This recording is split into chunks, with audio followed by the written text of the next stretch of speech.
Hold on. Why is it so high pitched? Hold on. Um, I actually haven't. My mic sound worse. I just realized I haven't like. I Whatever. If someone comments on it, then I'll know. Then I will know that if it's worse, and that will be fine. I'll make sure to fix it for next stream because I completely forgot. Hold on.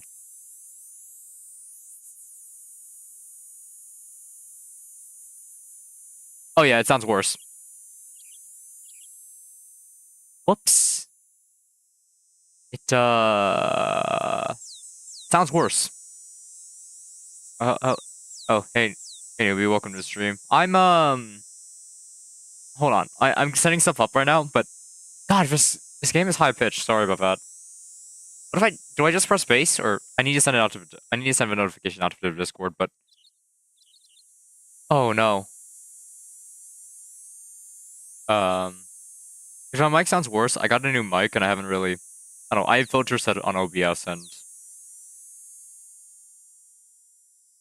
why is it not Discord? Why? Discord come back. It doesn't want to exist apparently. That's concerning. Everything on YouTube, man? Nope. But yeah, welcome to Deepwell. I have no idea. I have Twitch notifications. Yeah. Welcome to Deepwell. It's a game that I barely know anything about, to be honest.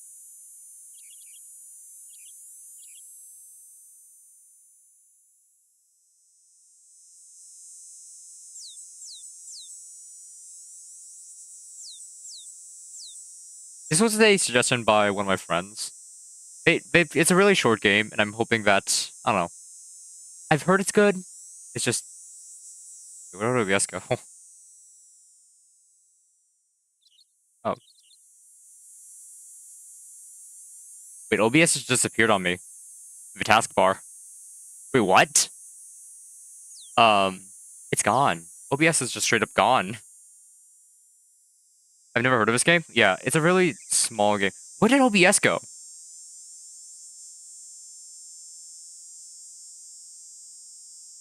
Oh, there it is. Something I haven't seen before. Yeah, this is gonna be an interesting game to go through. Anyway, should we get right into it?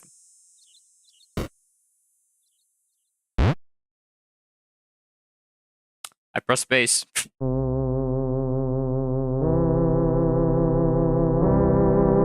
Oh god.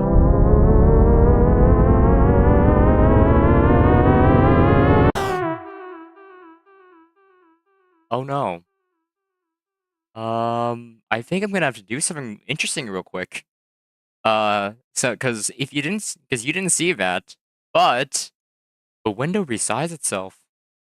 The window. So is it like a battle royale? No, it's not. I don't think it's a battle royale. Yeah, I don't think it's a battle royale. Hold on. I'm gonna need to do something interesting here because hold on. Let me just do this. This is something I just don't regularly do, but this is necessary. Reason being is that it manipulates my desktop. It manipulated window size, so it's gonna do something really weird. So if I can't see chat right now, it's because I'm adjusting all this. Yeah. Hold on. I think I can read chat. Yeah.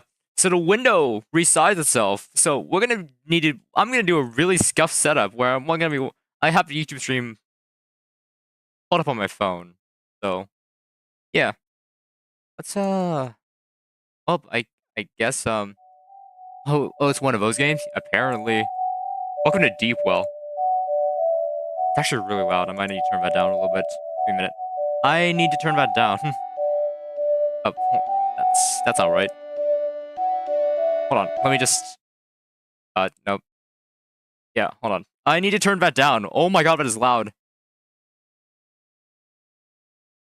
Volume mixer. Where's the volume mixer? Where is the volume mixer? Um, volume mixer. It is so loud.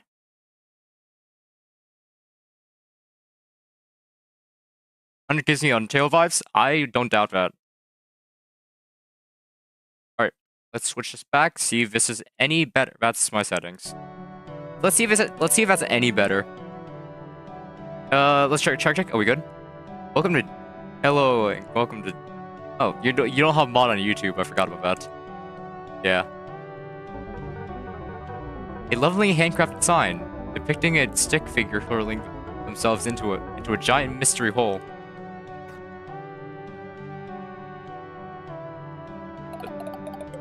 Oh, did he get blipped? Did he get blipped? I forgot my Twitch password apparently. Oh, that sucks. What? Well, you jumped into the hole, didn't you? I might have? So YouTube is like not specifying. Okay. Yeah. Welcome to Streamville. Well, I'll take a might have as a yes. You got blipped. Don't worry. Getting blipped when you try to jump in is a giant mystery hole is perfectly abnormal. That's what makes it a giant mystery hole. I'm Bing, by the way. Bing. If there's anything you need to know, I'm your robot. Oh. You had a tiny town surrounding a giant mystery hole. Deepwell, along with 5 other people. Our librarian, Sokolov, our shopkeep, Evan, our artist, Pierre, our other person, Lily, and me, Bing. We're about 500 kilometers out from the nearest major city, east of North Pickamy National Park, if you've heard of it. What's that in miles? A lot of miles. Deepwell isn't the biggest place, but that gives it a real sense of community. Everyone knows everyone. Well, everyone except for you. You should go say hi when you give a chance. I'm gonna readjust where the chat is real quick, just to make sure that, because it's kind of blocking the dialogue. Anyway. Yeah. I don't know. Okay. I just met you. I don't know who I am. I don't know who I am. Oh god, I don't know who I am. Sweet. I'm a clean slate. It's 2 different ways to look at this, but I'm sorry. Do something, help me, please. I don't think I can. This is a you problem. Oh no. Getting blipped is what happens when you try to jump into the giant mystery hole. You just don't jump. Or maybe didn't jump. Take a leap into the hole. You feel your feet leave the ground. You feel that tingling sensation of free fall tickle your skin. The hole begins to subsume you. Your vision slowly gets darker and darker. But as soon as everything goes completely black, you realize you haven't moved an inch. You're at the surface, staring at the hole with a dopey look on your face. You never left the surface. You never jumped in the first place. Does that make any sense? Actually, yeah. Good. What's the deal with giant mystery hole? Well, that's the thing. We don't know. No one knows. Anytime someone tries to see what's in it, always ends it the same. With a blip. We don't know anything about it, other than the fact that it exists. How long have you been at this? I haven't been going at this for long. I was built only recently. But everyone else that lives here has been going at it for a long time. And they've made absolutely 0 progress. This group actually isn't even the first to settle here. People has existed in some form or another since the early 1900s. Don't check Discord? I'm not going to, mainly because the nature of this game kind of makes checking Discord kind of a bad idea. People come, people go. I'm no expert on the town's history. So if you want to learn more, you should ask for a librarian. It's all good. Top of the morning. Hey Grubby, welcome to the stream. By the way, if you have any ideas on getting to the bottom of the hole you think we haven't tried yet, feel free to write them on the community board. Okay, so what should I do now? Well, what do you want to do? I want to leave Deepwell. Oh, that's easy. Oh, really? Just keep heading south. Down the bridge. You'll find the road out of here. You're a robot? I am. Robots are awesome. I don't like robots. I got New Vegas as a gift. Oh, nice. There's someone in chat here who's a massive advocate for New Vegas, but, you know. I love robots. I mean, being a robot has its perks. Who made you? It's a group effort. Everyone in town helped wherever they could. If you toss a rock or something down the hole, it doesn't get blipped. Survey made me about a month ago, with a hope that maybe a non-biological life form wouldn't get blipped when they tried to jump in a hole. You get blipped? I do. Oh. Yeah, when it doesn't, Oh, I just realized the board is kind of... Yeah, it doesn't crash. That's fair. I'm gonna resize that real quick. Yeah. Stream's gonna be a bit more scuffed, Grubby, but yeah, that's how it'll go. Say something a robot would say. But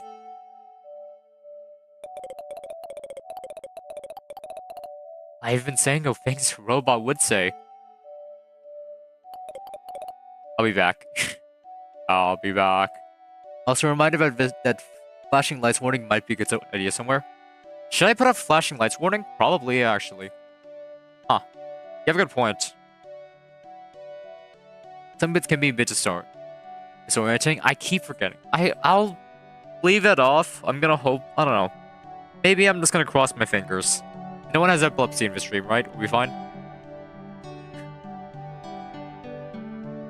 I don't know. I don't know. Maybe if someone writes like, hold on. What if I just? Hey Polly, welcome to the stream. No one has an epilepsy warning, right? Or we should be fine. I don't know. How do you work anyway? I don't know. But you're a robot. That doesn't mean I have an innate understanding of my internal functions. Okay. Anything else? I'll save the game, sure. Sir, it's saved. Let's go. This guy saves your game. So we have a bulletin board, a door with sticky notes. Let's just head south. Let's leave. Let's leave Deepwell for once. We don't need to be here.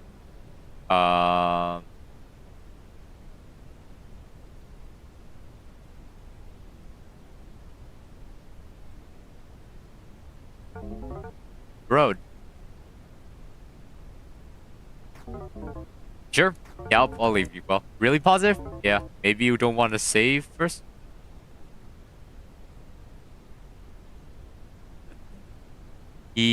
I just saved. I think we'll be fine.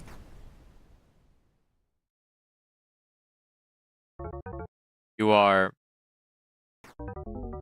unbelievably lame. Hey.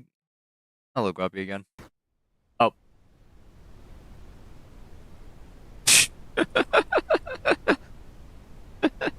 No thanks to you.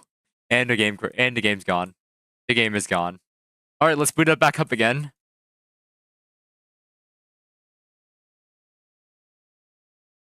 You were just gonna come back right away. I won the game, guys. I did it. I solved Deepwell. We don't have to bother with it. You were just gonna come back right away. Then why did you leave? I don't know, I thought it would have been funny. No matter. Welcome back. Would you like to continue from where you last saved? We'll reset Deepwell. Let's continue. Affirmative? Oh, actually, on second thought. Who are you? Billy? Alright then. Let's continue. Hello. Welcome back to Deepwell. We can't, So, I guess the first actual thing we should do in the game, let's, check the bulletin board. New robot. It reads, non-organic objects tossed in a hole don't get blipped. Perhaps the same rules apply to non-organic life forms? My suggestion is simple. Build a sentient robot with parts sourced from the storeroom. How complicated could robotics be? I mean, good job. Congratulations, you did it. Tunnel reads, hey, has anyone tried entering through a tunnel yet? Maybe if we dug our way somewhere into the hole, we could avoid the blip. A second sticky note beneath it reads, that was already attempted. The third sticky note beneath it reads, did it work? There was no fourth sticky note. On fire! What are your weirdest hear me outs? I remember last stream I said something like everyone wants to feel cute at some point or something. I don't know. I said bad last stream. I can't really think of any hear me outs right now. Just off the top of my head. Today is our annual bonfire, and unfortunately, our first were Bing. Usual spot, don't be late, and don't forget the marshmallows again, Evan. We could write an idea. Oh, we could do like 3 different things. Repel, picture, or drone. Drone just sounds funny. Bulletin board. Examine note labeled drone. It reads, hey, idiots. Try flying a drone into the hole. That was not a very nice thing to write. Good job. Give me out 2 plus 2 equals fish. Honestly true. We could have a general store. The job to keep our fish here.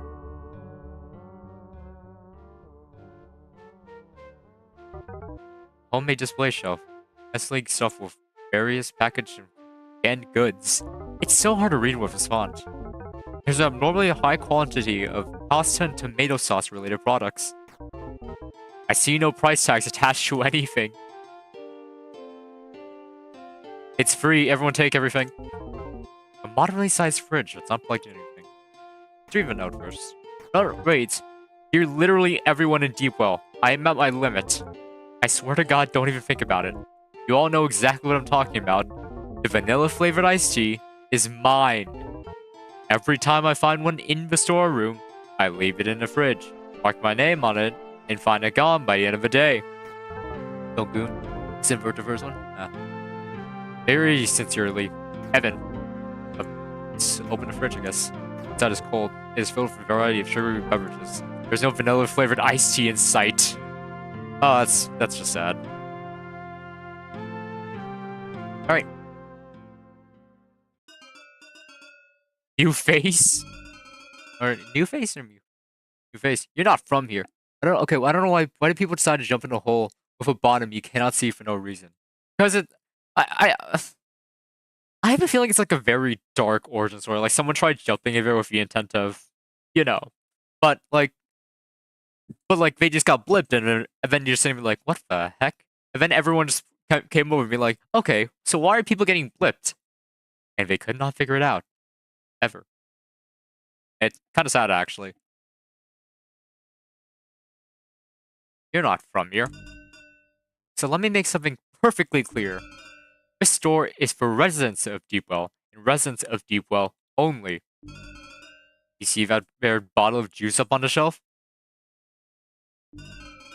Above the man-eating mantis poster.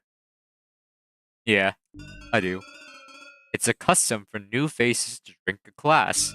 Until then, you're not a resident of Deepwell. And I'm not speaking another sentence to you. Bro, if you, I don't know. Why?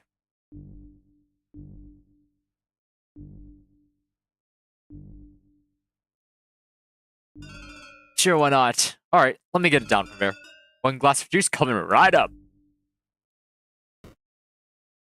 Oh.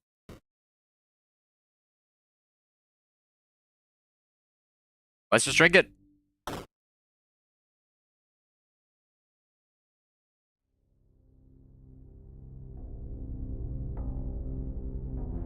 What's that music? What is that? What is that music? Are you okay? That was not alcohol. Was it? It's hard to make out exactly. All 3,662 of my taste buds are screaming out in perfect unison. Oh, that's bad. Hey, by the way, your cursor is visible on bottom left. I don't know I don't know where to hide it. Maybe bottom right? I think bottom right works better. Yeah. Yo, if you see that little dot here, I don't know what to do with this little thing. I'm waving around. I have no idea. That's a bottle of expired wine, man. And I don't know if it's expired wine. A cacophonous flea begging. Please rip your tongue out. Jesus Christ. This day will be marked on calendars and mourned as a national tragedy in the gustatory context. The flavorful orchestra of misery plays loud and discordant. But slowly, melody begins to reveal itself through the noise. I think I can make out something about a dead body? Huh? A fruit? How do you know what a dead body tastes like? Let's be honest. I've been served a glass of expired lemonade.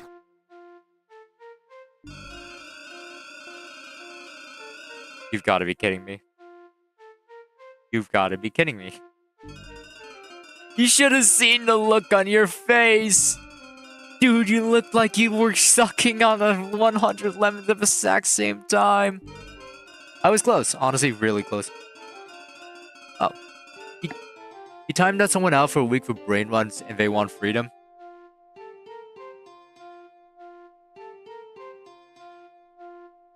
I specifically wrote a rule banning brain rot. I'm pretty sure that's on them. Well, slightly.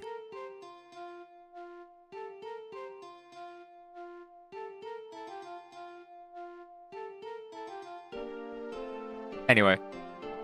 Your eye goggle things look like they were trying to eject from your head. Looked like you had an invisible face hugger on you. Face hugger?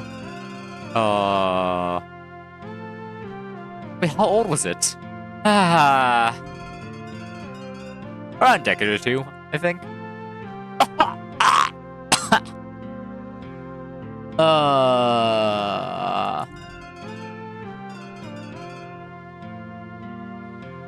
Don't worry, you'll be fine.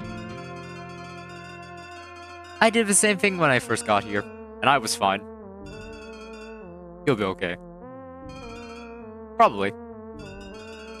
It's tradition to get new faces to drink the expired lemonade. So don't feel too bad about it. Did you say haze me? I did. But hazing has such a negative ring to it these days. So instead call it a rite of passage. Great.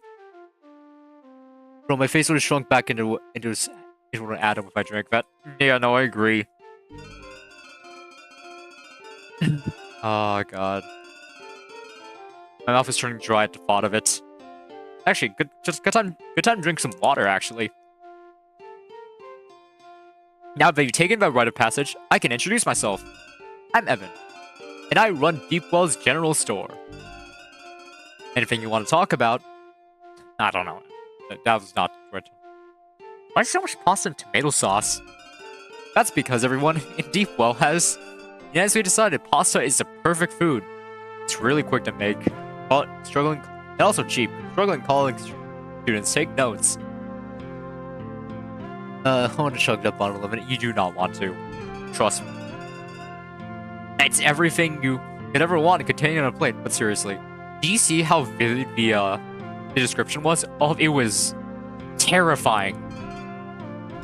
It's easy to make, healthy, and most importantly, delicious. There's basically no reason to ever eat anything else. Those are price tags. That would be because nothing here has a price. It's all free. Because I got it from the storeroom. This seemingly innocuous general store hides a terrible secret. Look beneath its old floorboards. You'll find a dimension of unending madness and terror. Yeah, that makes sense. Papyrus. Yeah. Just a bit sour. I feel like... Let's rub some dirt on it. Where space and time bend in on itself. Where doors don't lead where they should. And hallways defy Lucidian geometry. Where various forms, various name-brand consumer goods litter the floor. If you were to delve in without proper preparations, you could easily get lost.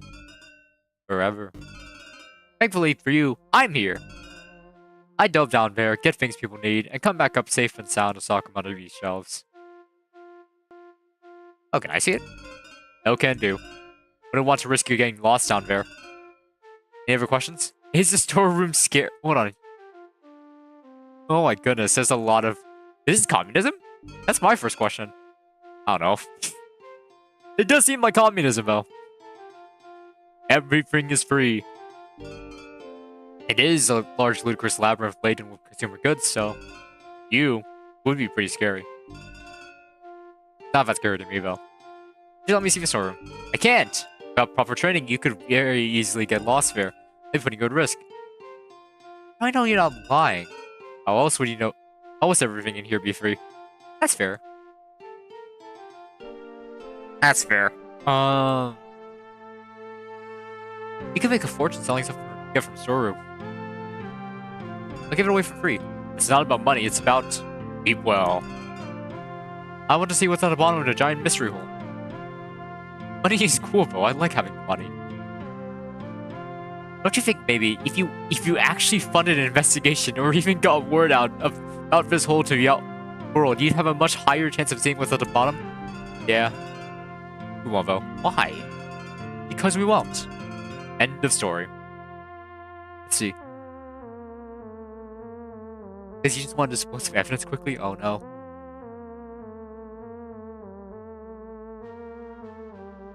Let's see what else you ever... Money's cool though. Good for you. What kind of things you can find? Mostly things you find in a normal department store. Food, clothes, and medicine are the most important things to get. There's a wide variety of other things I can find it, if I'm looking for them. If I go into a storeroom with a particular item in mind, I'm much more likely to find it. We build Bing with things collected from the storeroom. So I can think about anything here? Okay, not everything. The knickknacks are mine. So if you want one, ask first. Remember, there's other people here. Pick just what you need. Be considerate. Okay, enough about the storeroom. Anything else? Anything I use? Wish. Every time I think of something, I go write it down on the community board. Within 30 minutes tops, there's a very passive-aggressive sticky note from Volkov directly beneath it telling me why it won't work. I don't know why I bother. Oh, junk. Ooh. I was waiting for you to ask. It's my collection of very cool things. They're mostly knickknacks. I bought with me when I moved to Deepwell. But some of them are very, very cool things I found in. Ah, wait, I already read this. Yeah. Hold on. Did I? No. I can ask about something. Let's see. Storeroom deaths go into the pit? I don't know. You could store dead bodies in a storeroom, I feel like. That's about Deepwell. Okay, thanks. The man-eating mantis. You've heard of the tales before, haven't you? Old in hushed tones, around dimly burning campfires. A green figure as tall as these pine trees stalks these forests. An apex predator. Moving at night. Leaving a line of the dirt as it limply drags its oversized arms behind it. The birds see it approach and scatter. The black bears sprint back to their caves, but the figure has no interest in either of them. what its razor-sharp mandibles crave to cleave in half is you and me. It lies in wait in the outskirts of small towns and villages, hiding motionless among the bark and leaves, blending in, waiting for someone to get close. And when they do, it lunges at them and bites their head off. The tales are true. I've seen it with my own 2 eyes. One late night, here in Deepwell, I found my face a hair away from its soulless black eyes through the safety of the store's window. And no one believes me. We have a hole here that spits you out when you try to jump in it. And still no one believes me. You believe me, though, don't you? Oh, sure. Because someone seeing a cryptid in the ground with a giant, unexplainable pit in the ground is just outlandish. Anyone else to believe me. I know what I saw. The man-eating mantis is out there. You get your head bitten off. Don't come crying to me without a head. Let's try to read chat. So it's socialism? Also, when in Block Tales Chapter 2, Reasonable Crash Out. Shit. Block Tales, I don't know if I'll come... I could come back to it. But I usually space out the game, so... Yeah. There's a lot of things here. I kind of want to explore other places. No? Alright then. Anything else? Let's take a leave for now. Let's see if we can actually get back there. Oh, I can just... Okay, no, it doesn't work. I don't know. It was real... I don't know. He's so convinced that a man-eating mantis is out there that I'm actually kind of concerned. What's around here? Oh, the library and this Dolokhov or something. Who? What are you? Fiction. Carefully kept on this bookshelf are a variety of fictitious novels. Best-selling novels, obscure collections of short stories, and everything in between. One member of the shelf stands out from the rest. However, it's not even a book. It's an old binder that's been stuffed with poorly printed pages from an online collaborative writing wiki. Oh, sweet, reading. I'm proud of that. That's a good quality to have. I feel like I wouldn't be playing this game if I wasn't okay with copious amounts of reading. You get anything for Christmas? I got a new headset. And if you can tell, my microphone is actually different from normal.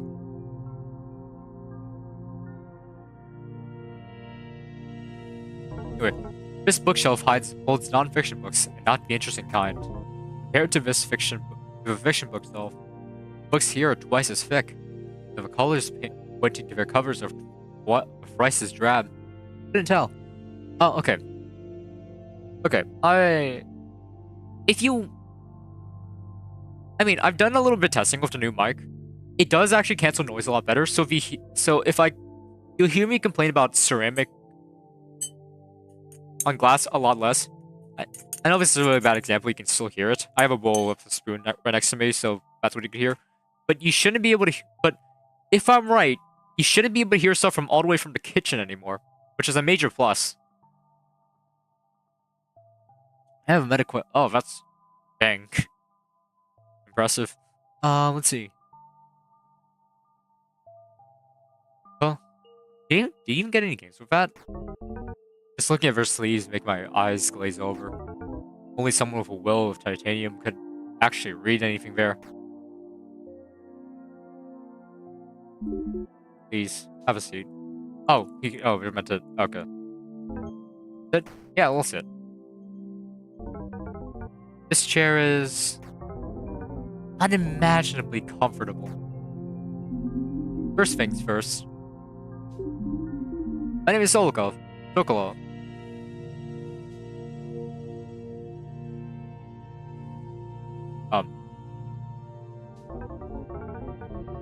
They're waiting for us to give him our name. Oh. We stare at each other in deadlock.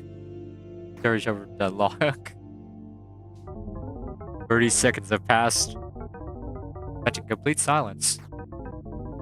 We have forgotten to blink, and our eyes are beginning to water. 1 full minute has passed. Sokolov refuses to concede. Our eyes begin to redden. Our vision begins to blur. But we can't blink. Not yet. Blinking now would be a sign of weakness.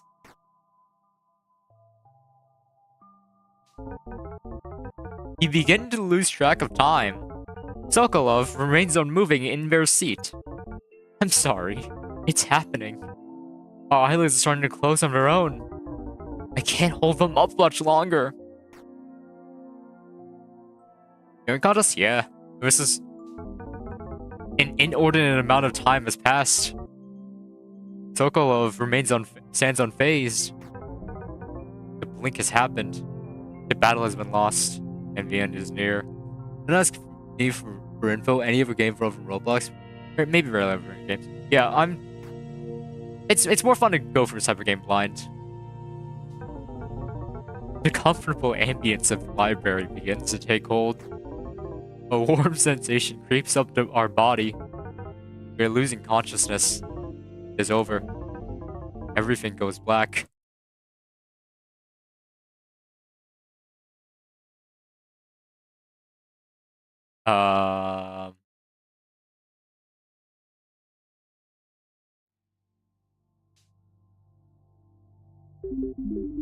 Good morning.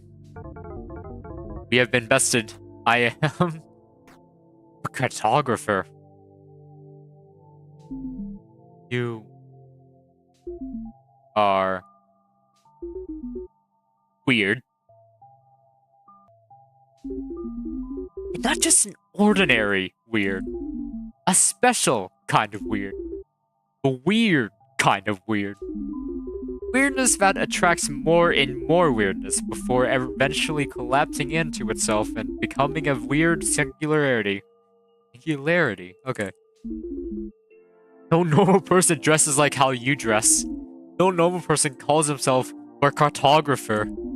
No normal person falls asleep in the middle of a conversation with someone they just met. You are weird. I don't want to be weird, though. And I love it. Deepwell runs off weird. Here, you're in good company. In Deepwell, we all have a secret loose. Who's the weirdest person here? Wow, okay. It was an easy question. Here is the weirdest by light year. They call themselves an artist.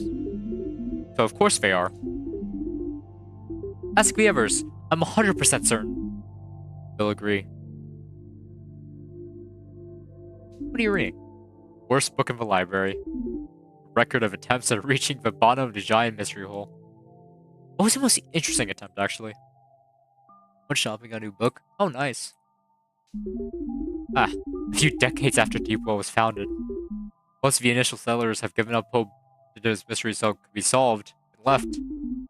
Those that remained were the real fanatics, people whose whole lives had revolved around this hole.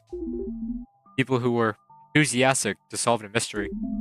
Deepwell turned into a kind of suicide cult. Soundlight. With the hole as center of it. Those living here began treating the hole as a deific entity? I've never heard of that word, actually. We're not too sure what happened during this period, because they stopped making proper records. All we have left is an entry in this here attempt book, involving a sharp object. What happened? Boy, secret tunnel. I'll leave that up to your imagination. This most recent attempt, being a catastrophic failure on all fronts. Nothing involving electronics or robotics had been attempted, ever. We really thought we had something. The process of building them took ages, and an amazing amount of effort from everyone in Deepwell. And then, after all our hard work, we powered on, we jump into the hole, and flip. Absolutely nothing new, as per usual, except now. We have to live, we bring. I think it's nice. You're programmed to be. How long is it? Comically long. Estimated your work count is above 500,000. Still short of in the Bible. It's not long enough. Dafik needs DT like prompt. Okay, no, that makes sense actually. Well, your earliest recorded attempt is dated March 13th, 1930. And what year is it now? It's 2019. The first attempt was something incredibly stupid.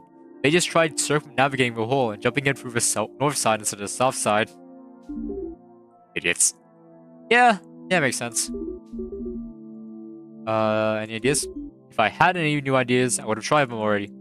How do you end up in Deepwell? Upstairs, beneath my bed, there's a picture. Bring that picture down here and I will tell you. Deepwell's history. Despite our town's small size, Deepwell's history has been fantastically well documented throughout the years, which is actually really nice. I love little documentations about this.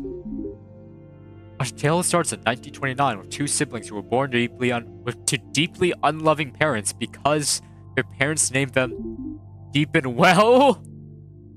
Really? I'm kidding. Their real names were much worse. Charles and Frank. Hey, shout out to all the Charles and Franks out there. A total of 0 watching the stream.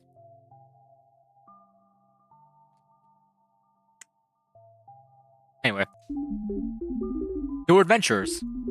The juvenile way a child might imagine themselves as. In modern times, remote as we are, we're still somewhat connected to the rest of civilization. There's a paved road you can take that'll lead you to and from Deepwell. Back then, there was nothing connecting this place and the rest of civilization.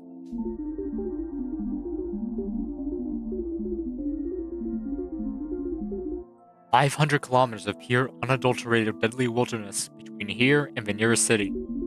And one day, unbeknownst to anybody but them, our two siblings packed their things into the two children-sized backpacks and walked into these wilds.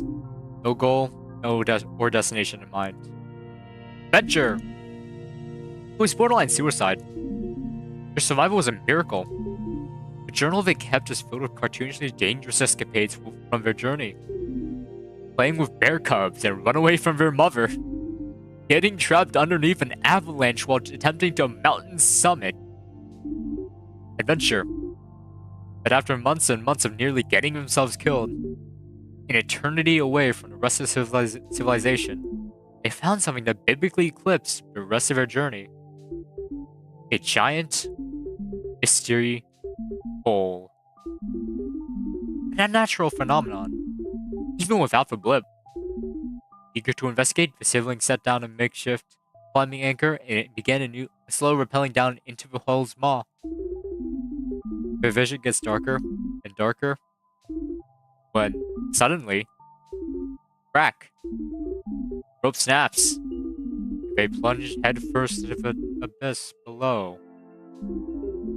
The siblings opened their eyes. Instead of being greeted by the pearly white gates, they found themselves right where they were a moment ago, precariously dangling above the void. The first recorded blip. Once they got back from solid ground, they spent a week poking and prodding at the limits of this phenomenon. What they gleaned that is any attempt to observe the hole's interior past a depth of 50 meters would trigger a blip. Story room equals hole end? Could be. Returning them to their position just prior to the attempt, as though they never moved in the first place. Try to shine a light downwards into the depth? Just didn't click it on. The blip was an impenetrable defense. If those two idiots wanted any chance of getting to the bottom of this mystery, they knew they needed help. So, having made the discovery of a lifetime, they take their long journey back to civilization. Which is very inactive right now, trust. No, that's fair. That's fair. If you guys want to talk about something, go ahead. I don't know what's... But I'm really engrossed in this for now. The lore goes deeper. Alright, bad joke, I'm moving on. Driving back in time, it preached your story to anyone willing to listen. I imagine what something like, hey, we just got back from living in the wilderness for over a year. We found this giant and unexplainable, unexplored mystery hole. You should come with us to two grimy bums on a pilgrimage 500 kilometers into the wilds and help investigate. It somehow is deeper like the well that's deep, true. Ability defense measure? I've never heard of that. Unsurprisingly, normal people were skeptical of their claims. The people who believed this tale and were willing to take this expedition were the abnormal people. The weird people. They assembled a weird caravan, took their weird pilgrimage, and formed a weird town around a weird hole. We just sound like a word anymore. Weird one, what happens. There's more, but I have little reason to go into detail, because Deepwell's history from that point onwards can be compressed in one word. Failure. Despite nearly a century passing, we're still no closer to solving this mystery than the day the siblings first discovered the hole. I mean, elimination of methods is progress. Very small progress, but it exists. It lets people know, hey, 200 years down the line, why are we doing something that has been done 300 years ago? Any attempts is progress. No matter what we attempt, it always ends the same. With a blip. At what point do you give up? When I'm dead. Alright, let's go upstairs and let's grab the picture. That is records room. You're not going in there, dang it. Upstairs. Protect more expired lemonade. The most comfortable bed in the world. Let's look underneath it real quick. There's a picture underneath the bed. Click on a picture. People. Let's take it. Mystery novel titled Strangers. 2020. The introduction says it's the second novel in a series, String of the Strangers. 17,776. Yes, expired lemonade is at the bottom. Ah. I got an idea. That's all I'll cover about this book. Follow my lead. Pine trees, the glacier-topped mountain peaks, and a blazing ball of hydrogen and helium giving energy to all of it. They won't be there forever. They're gone when you're not here to see them. The universe is. You only have so much time before it isn't. So wisely. You have to do your best. It's counting on you. The sense of emptiness. I read this a little bit on the same page, but the sense of emptiness is very much showing. And it's actually kind of interesting. I like it. What happens if we sleep in here?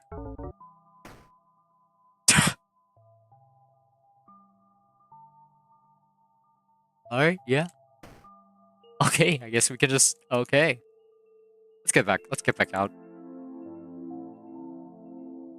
Hello? Please have a seat. Okay, we can really only interact with the chair. Let's sit down. Okay. I think we do have the... I do want to see how we end up in Deepwell. Please place a picture. Can we talk about something else first?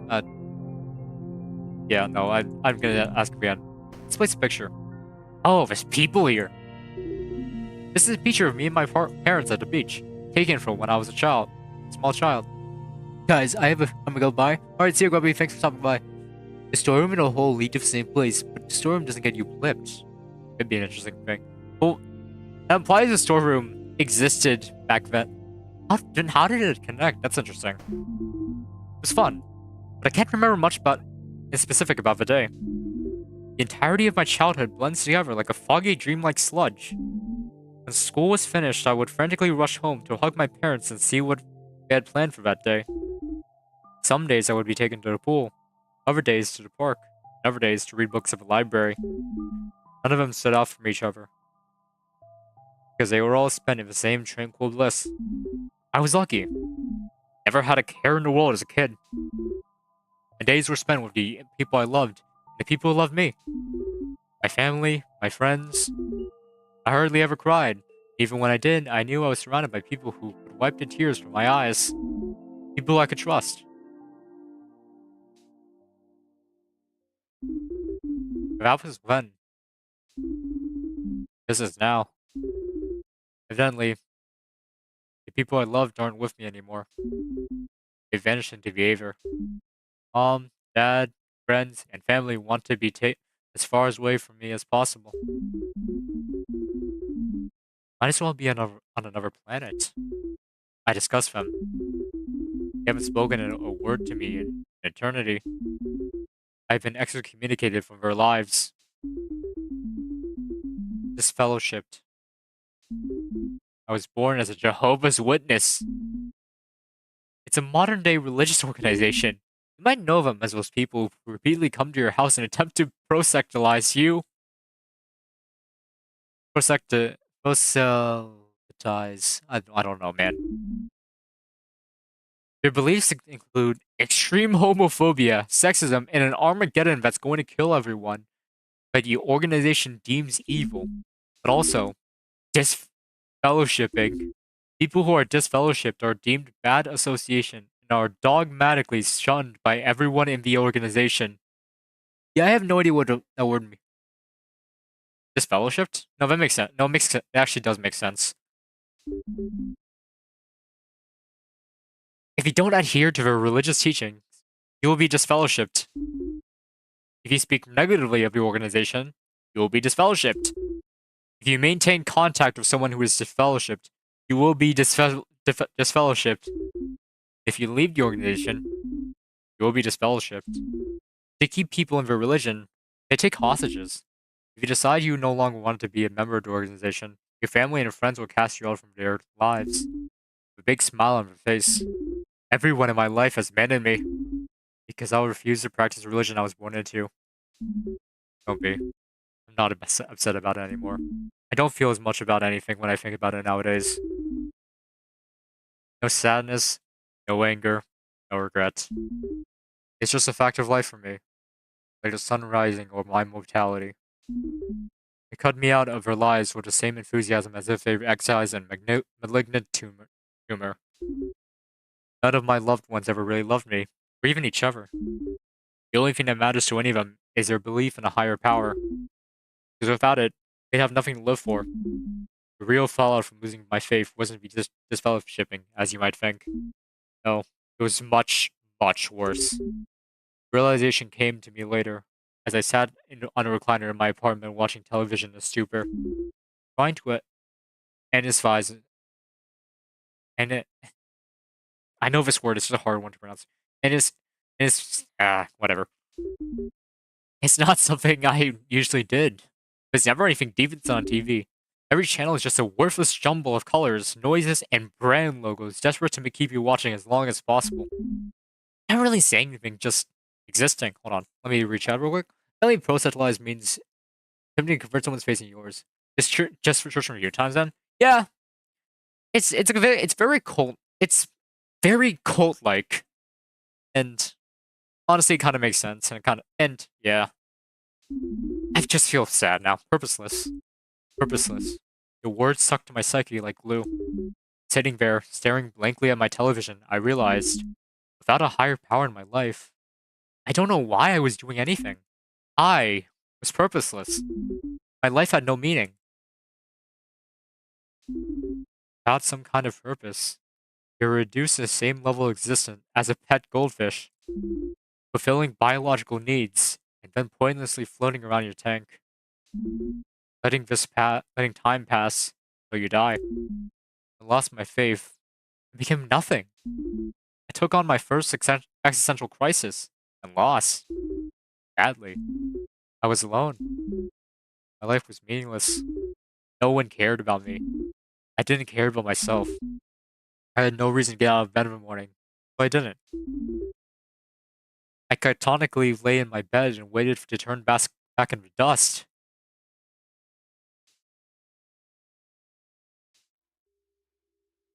A miracle. The window beside my bed was open a crack. Just enough to let a gentle gust of air in. Enough time had passed that the sky had begun to turn yellow. It was an October afternoon, and the air was alive, carrying on itself that the smell of fallen leaves and freshly baked pumpkin pie. Its temperature was perfect, down to the thousandth decimal place, simultaneously comforting and invigorating. The arrangement of every last one of its atoms was tailor-made to deliver me a message. Brushing against my face, he delivered a letter addressed to me, reading a single word repeated a million times. Twitter. And that was the only word I needed to hear. Meaning doesn't innately exist. But meaning is not like energy. Meaning can be created. Meaning can be destroyed. From nothing, my purpose was created. A search for meaning became my meaning. Something more permanent. And I was animated. I leapt out of bed, stashed my essentials in a backpack, and started walking. He called Deepwell's founders idiots for doing the exact same thing. I wasn't aimlessly venturing out to the unexplored wilderness. Something was calling out to me. The autumn breeze was its messenger. I followed it through the city and into the countryside, through dry deserts, temperate valleys, and finally cold mountains. I traveled for weeks, with the wind bravely on my back, cheering me on, guiding me, finally, verging on. A meaning. A sign reading, "Welcome to Deepwell." A giant mystery hole. Kind of meaning, though. At first, I thought I wanted legacy. A page of a history book that had Sokolov got to the bottom of a giant mystery hole, written at the top of it in big, bold letters. But now, I think I just want to know why. That's why I'm at Deepwell. That's why I'm getting out of bed in the morning. What does meaning? I mean, I can't. It's other than gravity. What causes it is unknown, but we know it exists. Because without it, everything would fall apart. That is the most existential thing I've seen from this. I know we're like reaching an hour, and oh my god, we're an hour in. Do you know that people spend like 2 hours on this game? But like, oh my, that is existential as all hell. I just need to like take some time to think about that. Something I haven't heard before, but putting it all together like that is kind of a first. This makes me love video games. Video games are such an effective medium to, even if it's like, it's kind of like a book or something, but just being here, like sort of talking to having conversation with somebody about everything. God. I love this type of thing so much. So much. I sped through it because I didn't read it out loud, but yeah, I guess it'll take a bit longer for you, LMAO. We're gonna be here for like 4 hours, probably. I don't know. I kind of want to get through. I kind of want to at least reach like an ending or two of this game. I don't know how many endings there are, because again, I'm going through it blind. But like, gosh, I'm enjoying this. So I'm looking here, and it looks interesting.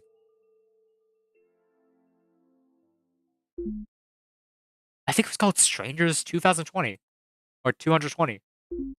Ah, what's it about? Well, basically, the mystery about these people who live in the future and solve disappearance cases connected to the alien race called the Strangers that only recently showed up in the year 1776. Or 2020 is the next part. You can't go start with 220 because you need to start with 1776 or else things won't make sense. And it's really, really good, but I can't tell you that much about it because it'll spoil these stories, so you'll just have to take my word for it and you'll read it for yourself because it's really, really good. You want a copy? I could totally find you a copy.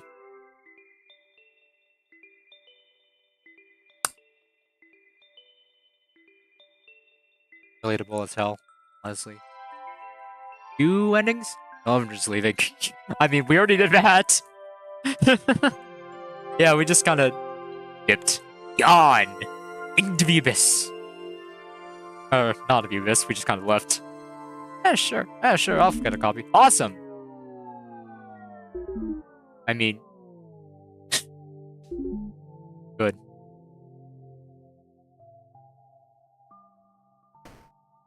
I think I'm done talking with him. Okay, I think I'm done talking with him. So, I guess. Go up or let's go this way. Over here.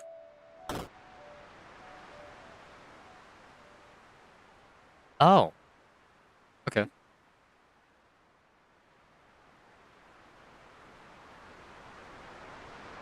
Huh? A sharp object. Okay. Wait. Did it first attempt? There was something... He's talked about some sort of sharp object earlier. Hold on. I need to talk to him again. What was that about a sharp object? I could infer it was a knife, but like...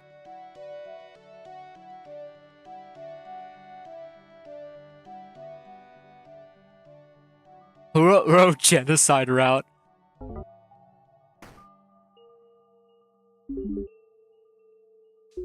Let's see. Most interesting.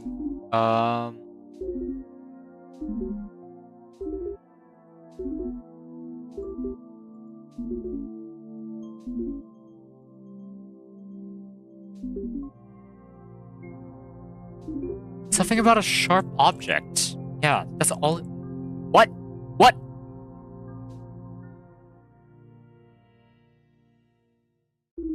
What?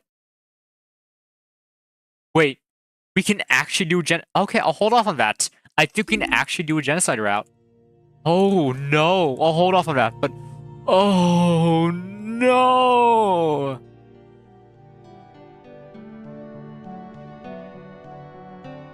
Oh, can I... Hold on, I gotta check something. Give me a minute. Oh no! No! No! Oh, oh my goodness. Is that an Amori reference? Is that an Amori reference? You. Actually, let's just check. Lunchbox. Open it. That's mine. Nah, I'll hold off on it. Sorry.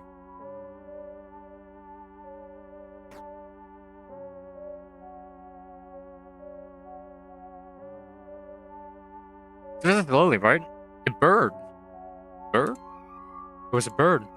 You scared it away. I'm sorry.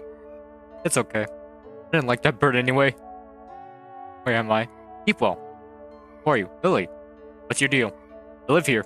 You guys get to the bottom of the hole? No. These houses are nice.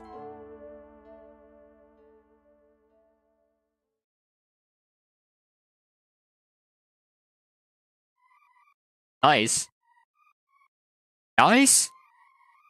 Would you like to know something about nut flowers? There are 2.1 million discovered species. 2.1 discovered species, and out of all of them, flowers are the most loathsome organisms to have been given a place on this earth. They are grimy, ungrateful parasites on the soil, taking up space and obliviously dancing in the wind as they get violated by insects. You know, they're one part of our ecosystem. And even still, they're loathsome. Their role in the ecosystem is supplying nutrients for life forms that live less than a year, and whose brain sizes are measured in micrometers. They are nature's serf. They spend their days bobbing up and down, whoring themselves out for insects, until a large animal comes along and mercifully steps on them. Flowers on a vending machine for one of the lowest forms of life. A sub-basement of the food chain. They are not nice. You're so awful, then why are you just wearing one? The music just winding down. You don't know. Right. We've never met before. Yes. I'm sorry. I'm not good with people. Solkov told me everyone years ago. Solkov. Sokolov would say that. They make being weird cool.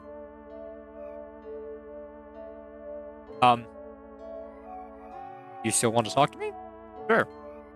Yeah, okay, good. I want to talk to you too. Let's just do it. Inside. Away from these flowers. I mean, that is a good question. There's a lot of butterflies around here, but that's actually really nice. Can I open the lunchbox now? As is common for lunches, the interior smells like something died in it. It's empty, except for a lone can of vanilla flavored iced tea. Marked Evan.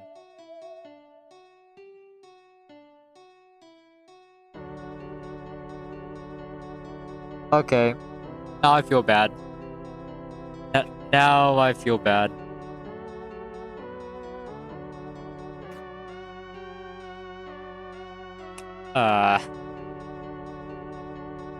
I'll hold off on that for now. Bed. Delicately made and carefully covered in a very homemade-looking quilt. It would be the perfect bed if the mattress didn't have the firmness of a plank of wood. Who's that fine-looking character in this mirror? You? Me? You? Yeah, hello. This table is very rough. I feel like I will get a splinter just by looking at it. Top the table was a book from the library titled Red Morning. It's a novel about an abstract impending doom named The Red Morning.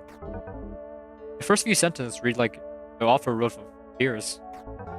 A depressing book, but not as depressing as its due date. This book is 2 years overdue. Look, a lot of will be mad about that. Welcome. Oh, I don't live here. No, you don't. I live here. I'm just welcoming you to my home. Next time, please wipe your feet before coming in. Can't risk getting dirt getting inside. We talk now? Talk. Who's the weirdest person here? That would be Pierre. Pierre versus my mirror. I live in tree sound like a gnome. I hope that wasn't a slight towards gnomes. I spoke with a gnome once, and they were one of the nicest creatures I've met. You think all games live in tree stumps? All gnomes tree like tree stumps? I hate gnomes. Anger will once fast punishment. They made everything it tastes like gruel for a week. That sounds like a gnome. Something a gnome would do. I think be sure you didn't just get sick. Just try speaking with one. I'm sure it would change your mind. As for living in a tree stump, I needed a place to live after I got here. It was more convenient to hollow his stuff out and just move in instead of building another house just for me. I think how fantastical. Think how fantastical this world is. A very subjective question. If you ask someone in Middle Earth how fantastical their world is, they would probably tell you it isn't very fantastical at all, because dragons and magic are very ordinary there. But to try to give a more helpful answer, on a scale of 1 to 10, where 10 is very fantastical, I think we're 2 to 3. Real. So real. Weird. Unexplainable things are very, very, very rare, but they can happen. Like me. Oh, my mirror. Don't stand in front of my mirror for longer than 30 seconds. I'll be right back. Hold on. Anyway, so let's talk about the writing of this game I think is very strong. It's stronger than like most of the things I think most of the games that I have ended up playing on this channel. I think it's better. I think it's a little bit better than Draw. I really if you guys I don't know. I'm aware that like most of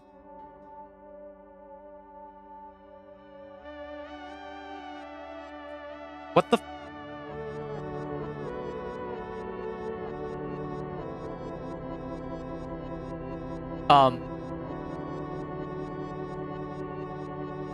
okay.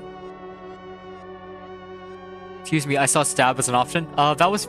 We, lampshaded that about, like, 10 minutes ago. Don't worry about it.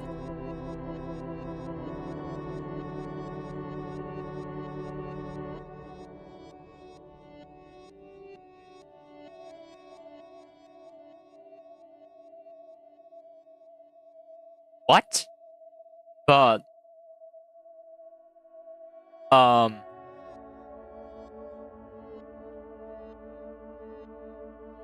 What the... Oh my god!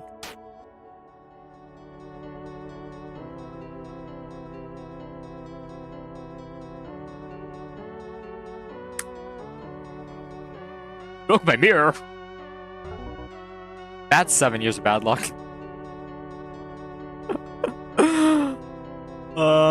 I just wanted to stare at myself.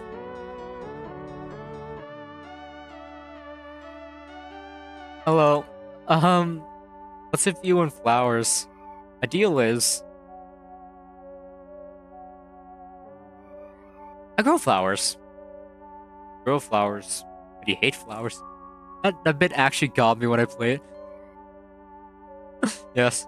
He uses the giant sun, but the carbon hydrogen mass of ball that makes a really low humming sound just came in and just direct me.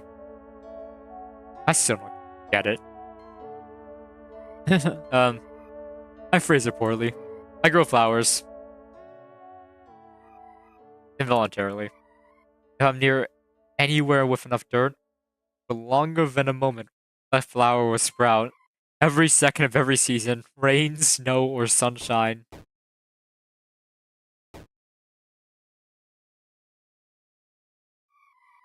I welcome Matt. One of the little blights shows up there once in a while when it collects too much dirt. Do me a favor and step on it on the way out. Yeah, no, that's nothing to do with that. I would hate flowers even if I didn't grow them, because they suck. I ruin every garden I go near, make anyone pollen allergies miserable. Things like these are bad, but manageable. Would you like to know what really makes these flowers so terrible? I learned on my first day in elementary school, when it was time for recess. It's the attention. I can't blend myself into a crowd. I stand out like a flowery floodlight. Everywhere I go, I have this stupid stage light made of flowers permanently shining on me, telling when I exist, and I am different from them. Attention is only nice when it's coming from the right people. When everyone has their eyes on you, that includes the people who definitely don't want having eyes on you. Oh, hey, Grubby, welcome back. Big spooky flower son being evil. Recess was when I realized that these flowers are a curse. The other kids made fun of me. They made fun of me next recess. And one after that. But one after that. I think most of the kids that made fun of me grew up to be normal adults. But I also think there's a few that didn't. Some people never grow up. Their grade schools until the day they die. When they see someone different from everyone else, they lick their lips in excitement because they know they're going to be able to ruin their day. Christ, I see that a lot. That's way too common, honestly. That feels way too common. Your problem isn't really flowers. It's people. No, my problem is flowers. I wouldn't be on those people's radar if I didn't grow flowers. Why are you wearing a flower? I'm not wearing it. Flower's wearing me. It's a part of me. I came into existence one rainy Sunday afternoon when planet Earth was having a bad day. I popped out of the ground on a hilltop in the middle of nowhere, surrounded by flowers. No mom, no dad, no family. Just me and an audience of flowers. Yeah, no, it isn't really. It's sadly accurate. Yeah, no. People, like, really just like to punch down on people, and I don't know, anyone consider outside of the norm, anyone different. Yeah. I'm some weird evolutionary joke for the universe to laugh at. You've heard of the tale of King Midas before, haven't you? Midas was cursed by punishment for his greed. I'm like King Midas, except I haven't done anything to deserve my curse. I'm being punished for existing.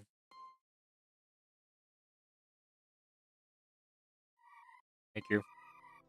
Sometimes all I want is for someone to say they're sorry for me. That's an easy question to answer. No normally healthy adult moves to town as isolated and rural as Deepwell. I'm here in Deepwell because the flowers won, and I lost. Lost? Outside my tree some paths, the petals blow through the wind. The pollen dusts in the air as their stems bend back and forth in the breeze. The flowers are dancing, taunting me. They know they defeated me. It's a victory dance commemorating their victory over me. The flowers got what they wanted. I lost. I deserve at least some credit for the time I held my ground. With the entire earth plotting against me, I kept myself held together for a very long time. I fought battle after battle against the flowers, even though I would never win. I would never lose either. Until I fought the battle of the sidewalk. I needed milk. I was taking a walk to the corner store. Usual route, usual store, usual everything. Are you in a pit? Not yet. No, we're in a tree stump. It's a different thing. Um, Flowers were popping out beside the sidewalk from snow that hid dirt beneath it. I was turning some heads, but thankfully the heads they turned themselves back after a couple of seconds. Until I walked by someone reading a novel on a bench. It looked like they didn't even know I was there, but as I passed them, I see their book lower, and they revealed a perfectly white teeth, forming into a giant grin on their face. Teeth separate from each other, and I don't even really remember what they said. Think about a fairy tale princess, I think? It wasn't clever, and I've heard much worse. But I let myself slip. Some nerve in my brain wasn't properly on guard. I had a nanosecond of vulnerability. My face furrowed, my eyelids squinted, and a single tear ran down my face. That was all it took. A tiny drop of saline water showing that could hurt me. Evidence that I had feelings. Proof I'm vulnerable. He opened her mouth again and said, Give and give this laugh. It sounds like it's coming from a dying hyena. And whatever mental support structure that kept me together all these years finally collapsed. I snapped. It wasn't even a cool snap. If I could do it over again, I would have at least shared some very choice words with this person. Like, or, or even, is that a slur? Instead, I just hauled up on the pavement and started sobbing. Sorry, that was really out of. Sorry, that was out of tone. Like a child. Except the difference is when you curl up on the floor and start crying as a child, someone eventually comes along and magically fixes all your problems. As an adult, you're not so lucky. All you get is a crowd of observers. I couldn't count exactly how many people gathered around me for a blur of tears in my eyes, but I know it was a lot. I saw someone the figure's mouths between the open. So I put my arms up around my ears and increased my volume until I couldn't hear them. Someone took out their phone. It's probably a video of someone. This music is peak. It is, honestly. The way like they manipulate the music is actually really nice. Track specifically, yeah. There's probably a video of someone somewhere of a nuclear meltdown with flowers grow around them online. I don't want to see it. When people recount bad things that happened to them, they eventually give the line, felt like an eternity. But when something really bad, something you don't want to think about, it actually feels much shorter. The whole thing probably lasts about 5 minutes, but in my mind it feels just like just one. It lasts until I collected myself enough to realize it would probably be better I meltdown in private. So I got up, shoved my way through the crowd, sprinted home, and continued with Bear. I didn't get my milk. It was. I didn't leave my apartment for a week afterwards. What do you have done in a situation like this? Also, have you noticed there's question marks everywhere in the game backgrounds?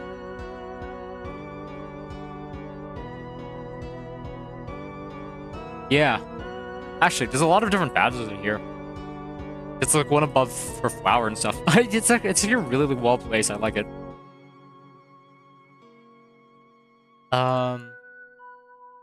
I turned honestly real. Would you like to know what I did? I ran. I didn't want to fight anymore. I couldn't. The song of surrender played too sweetly for me to resist. One snowy December night, I packed my things into a backpack, picked a direction, and started walking.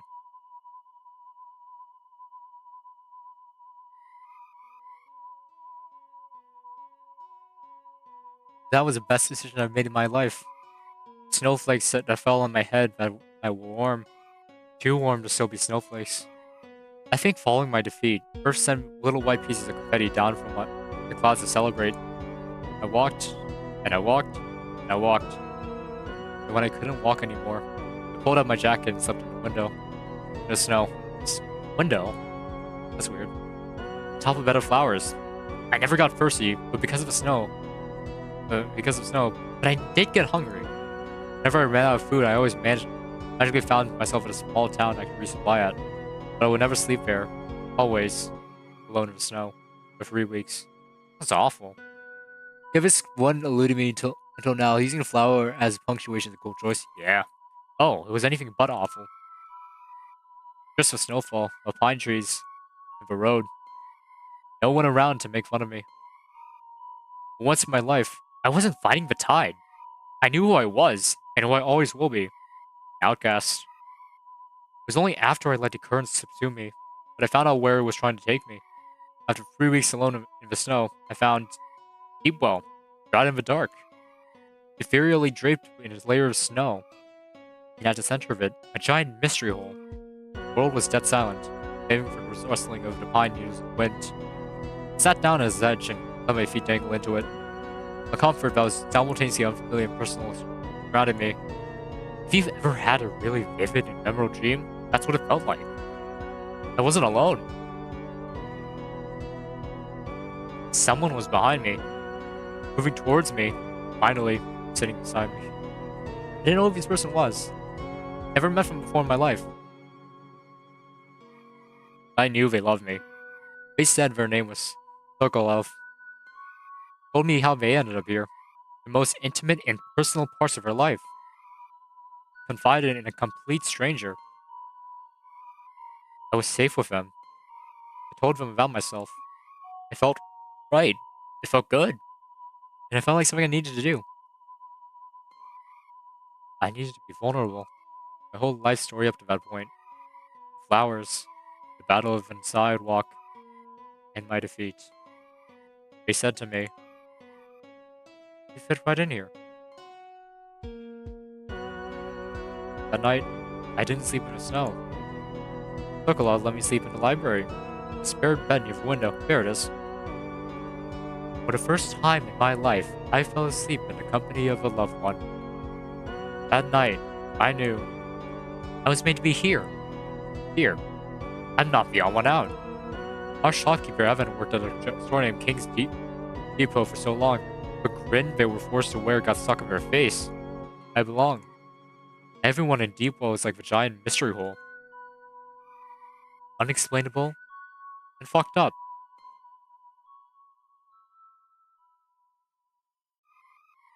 Wrong view. I don't know anything about myself. It doesn't even feel like I forgot. There's no indication of a past life, no trail of clues to my past. I just exist. That explains a lot. Oh, you friends now? I think so. We're friends now. They just how to get a bond roll. No. You could try speaking solo club in the library. The whole expert. I think we're good. Oh, it does actually. I wonder if she reacts to it.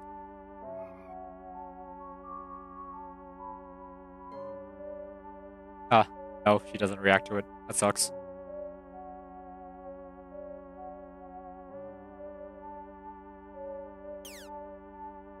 What? But I killed Vernon by accident. He is gone. Whoops. Let's just grab this for now. I kind of want to bring it back to him.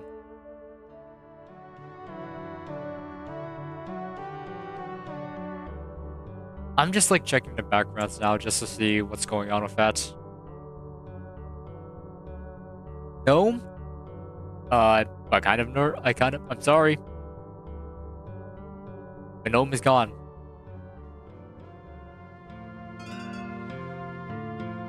I got your SU back. I knew someone was going to steal it. Thanks, man. What?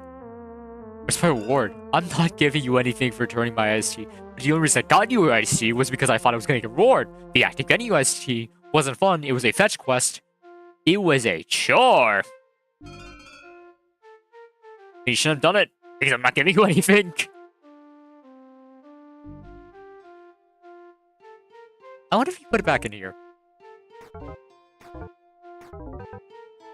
Oh, no, he still has it on him. Never mind. Moving on. The gnome is gone. I'm sad. Why is he so zoomed in here?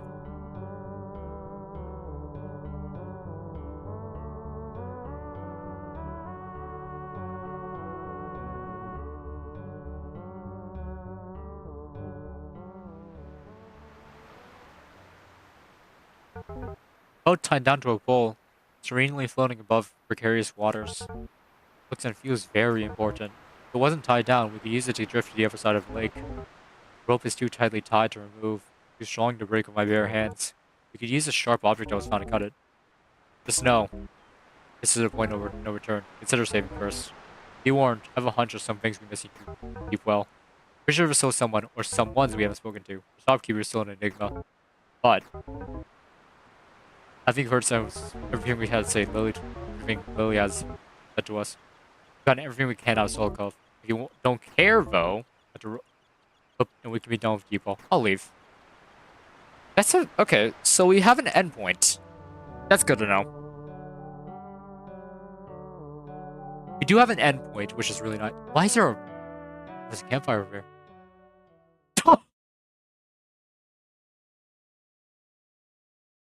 Oh boy, guys. I wonder who this could be.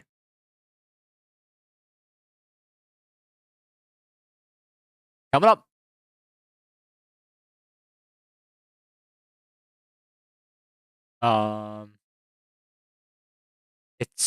It's just okay.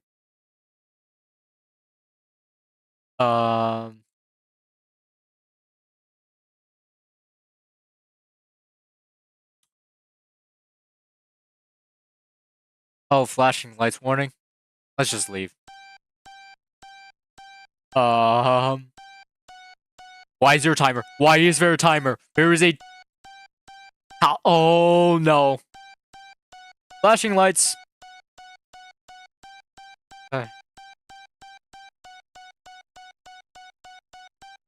It's like Block Tales Chapter 3. What do you mean? What do you mean this is Block Tales Chapter 3?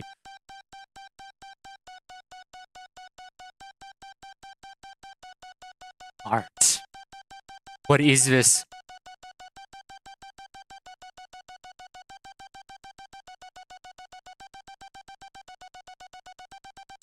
Prepare for injection!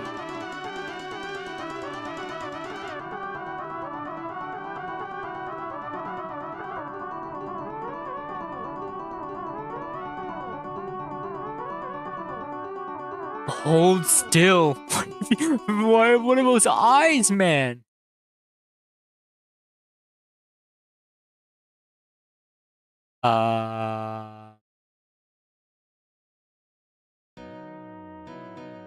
Okay, why are you looking at me like that?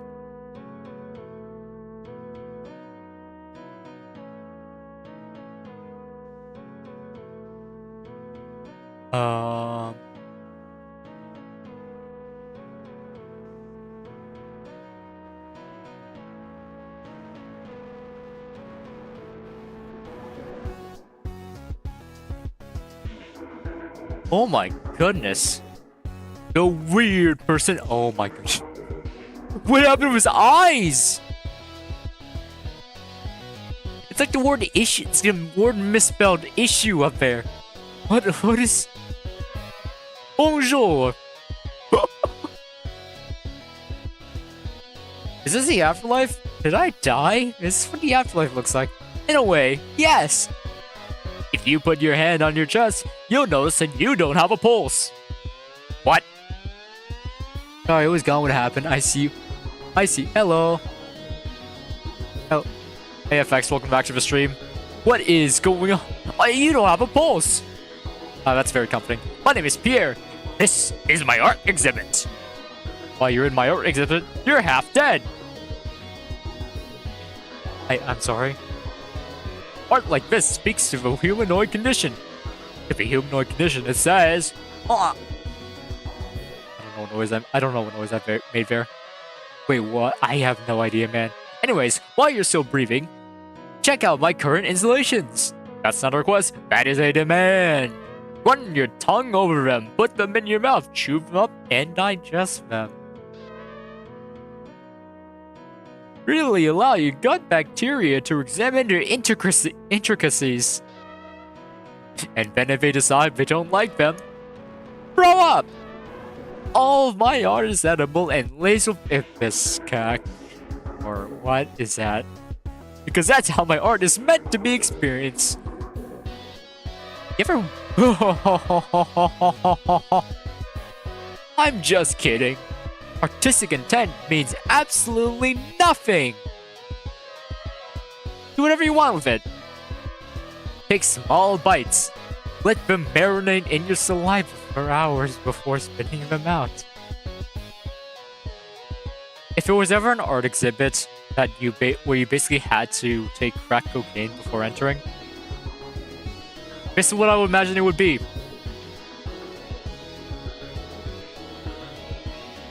Yeah, he's definitely high.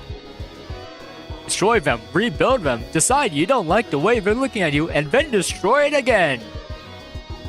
Lay in the rubble and get blisters. Art is all about perception, and perception is all about you.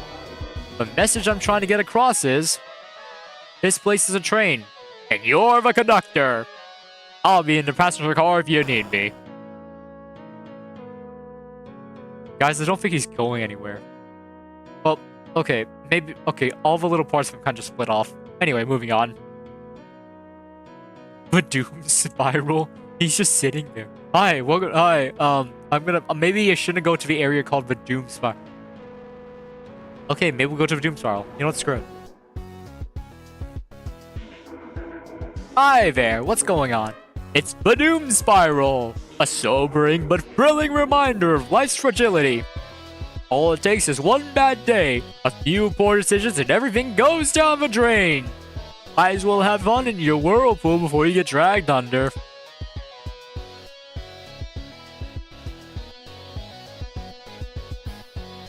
Oh, wow. Okay.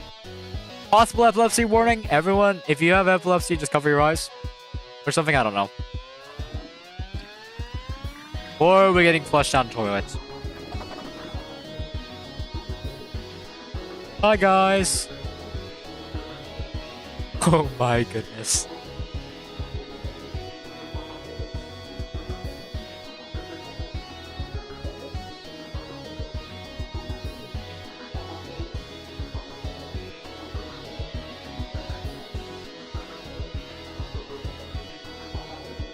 I don't know what I'm looking at anymore. Oh, by the way, the pitch. Oh, the colors are different on stream. I have like a copy of the stream pulled up. The colors are different. Interesting. It's like a lot brighter on my screen compared to what is on stream. Oh, what? That's weird as heck. Oh, okay. I think I realized what it's called Doom Spiral now. That's the type of ride that will make me dizzy. Oh, no, let me out of this dialogue. Let me out. Yeah. Let's see, what are you? References.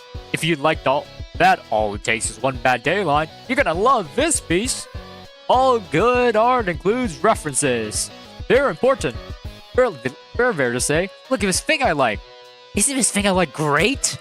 So, since they're so amazing, I built a place entirely consisting of them. I sent you references. Alright, I clicked E again. Don't worry about it. Let's go! Into the references. What is any of this? It reads, the gun that shoots things. It reads, the mug, Black Death. It reads, the unsolvable Rubik's Cube. It reads, the seed of inevitability, the heart of things to come. It reads, bear. Sure. Bear? Oh no. Okay. Let's keep going down the exhibits. Alright, let's see what this is. Oh, I'm sorry, but what of Ascension? The Tower of Ascension. The Tower of Ascension! Nothing good ever comes easy. Put in the time. Put in the effort. Your time is valuable because it is limited. They want you to waste it. Don't concede.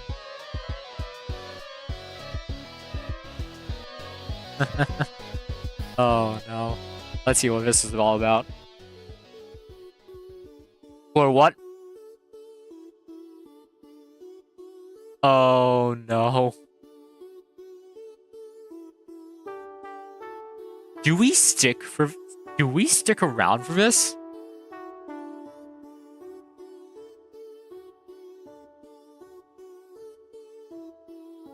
Okay, so I'm thinking about this. On average, it says it's like 2 seconds. 2,000 seconds, that's about...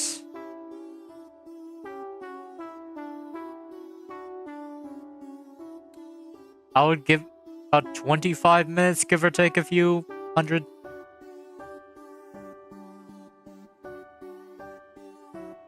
Yeah, this is gonna take us like 25 minutes. I'm gonna concede for now. I'm gonna do that off stream, probably. You can do this at the end, yeah. Let's do this at the end. Stick around. If I run out of things to think about and talk. I don't know. If we run out of things in the game, yeah. The painting shifted in a meter to the left. A tube with two-face rotating 180 degrees. Hide yourself in your neighbor's home and move their belongings around while they're not looking. Is it literally called just... No way, it's just called GLAP. It's just called Gaslight.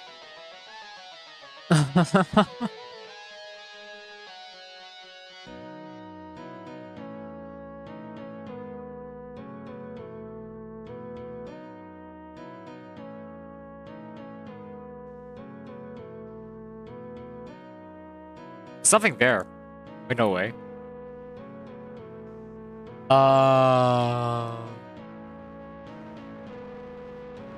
There is nothing. There is nothing there. Okay.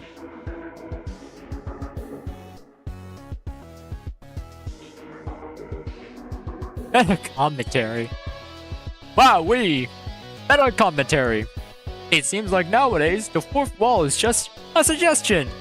Being meta is so in right now, and why wouldn't it be? Like hiring a magician to come to your birthday party and pull rabbits out of their hat. It's fun and easy to do.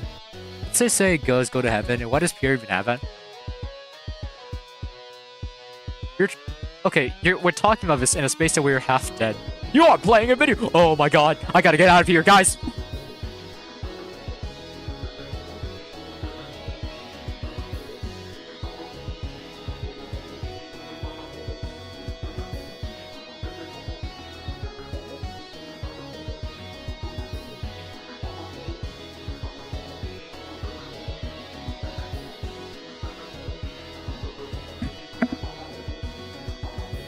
Sorry, I'm back. I had to get some apple juice when I missed. Oh my god! I'm playing a video game? Sorry. Okay. Alright, bit's done. Moving on.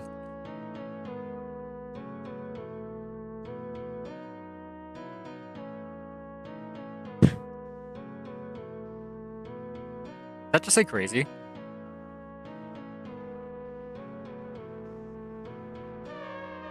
There's a fine line between weird and crazy.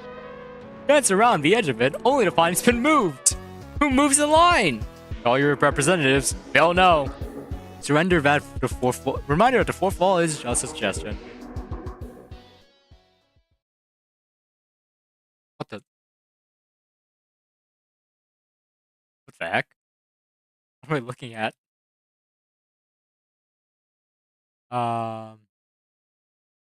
Crazy.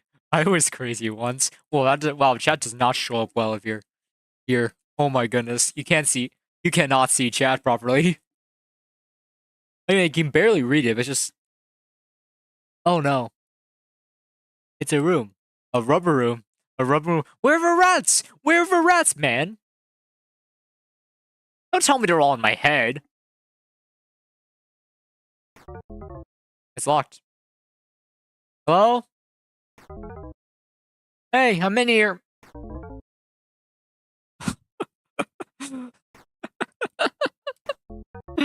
I am going to die in here. The door's locked. I hear muffled screaming coming from the other side.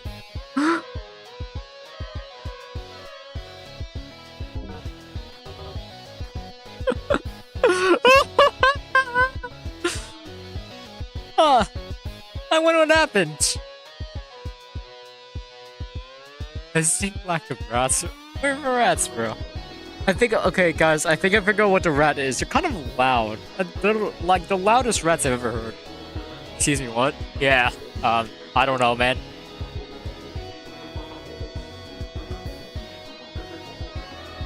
Who wants a story where everything goes expected? Other than most people, Subversion is a catalyst bravely holding up the art world. It's what separates us from them. So, as tribute, I've concocted the most subversive art piece possible. Enjoy! Hello, Subverse. It's just reads David. Reads Creation of Adam. Reads Starry Night. It reads Mona Lisa. Mona Lisa. I'll give him credit. This is not what I was expecting. If I wanted pixelated art forms, I guess. Pixelated art of stuff. I guess that's the best way to do that. What if... God. It's... You thought it was weird, wacky and zany. No. Welcome to the real world. Welcome.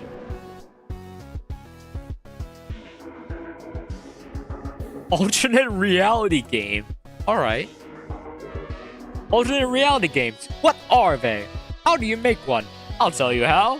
A dash of cryptography, a pinch of horror, and a cup of nonsense. You don't need to worry about structuring a coherent narrative with alternate reality games. Through a bunch of vaguely connected gibberish into a blender and hit puree. Construct the jigsaw puzzle with pieces that won't fit together. Don't sweat it. People will jam them together for you. Oh no.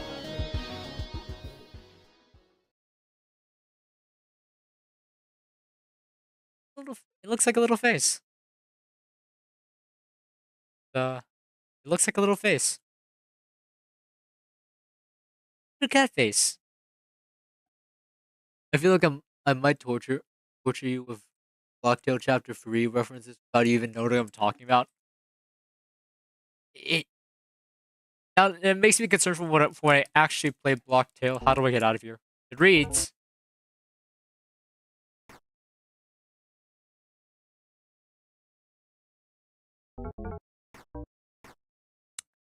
I don't know how to leave. Direct with the equal sign. I did do that.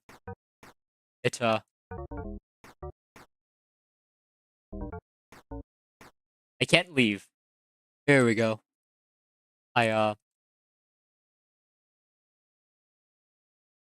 I think I got trapped in the abyss. It might be over for me. I'm never gonna find out the mystery of Deepwell.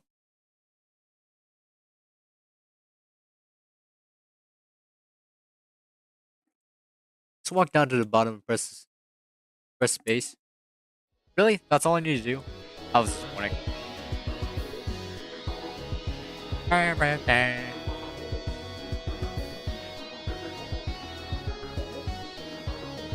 bedroom. Oh, it's a person. A bed. Perfectly made. Two. Perfectly made. I don't think anyone here has ever slept in this thing. Booming stereo. The audibility of the music remains the same no matter how far I am from it. It's not really playing music. Maybe it's generating music for my ears. TV. Slyly hidden inside a wooden cabinet is a blood-curdling tangled mess of cable. There has to be at least 30 meters of cable in here, tied into one giant Gordian knot. There's a legend I've heard, so let's move on. God have mercy on anyone trying to remove an HDMI cable from this thing. Shelf filled with a variety of media. CDs, books, and stuff. No video games, though. It conclusively proves that video games are not art. Be specific. Do you want to know about a desk for notes? Notes. These disky notes are scrawled with some of the most schizophrenic hieroglyphics I've read in my life. It wouldn't look out of place, etched into the walls of a padded cell. Well, like the one from earlier? One reads happiness and misery. Same thing. Another reads the dark room, allegory for comedy. One last one reads doom spiral. A fireplace. I see no fuel for this fire to burn from. Not about a desk. Desk coated with coffee rings. They're so deep into the wood. I don't think a power washer would be able to clean it. Well, that's interesting. For a weird person, his body knows no better compared to everyone else. I know, right? I mean, okay, the librarians was actually relatively normal. I hope you had your fill of all the homemade art I baked. Baked? I made with love. And neurosis. And ipecac. I have no idea. I still have no idea what that is. I actually have to look that up. Give me a minute. What is that?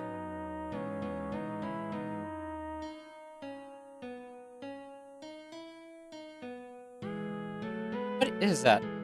It's a syrup. Uses it in Lotus as expectorant? Oh god, I'm going down a rabbit hole. What is an expectorant? It's a medicine of some sort. Increase airway secretions and make them easier to cough up. What? I never heard of that. Peak buying of Isaac item? Is it an item advising of Isaac, actually? That's, interesting. Please, please, tell me what you thought of it. Critique is so important to these.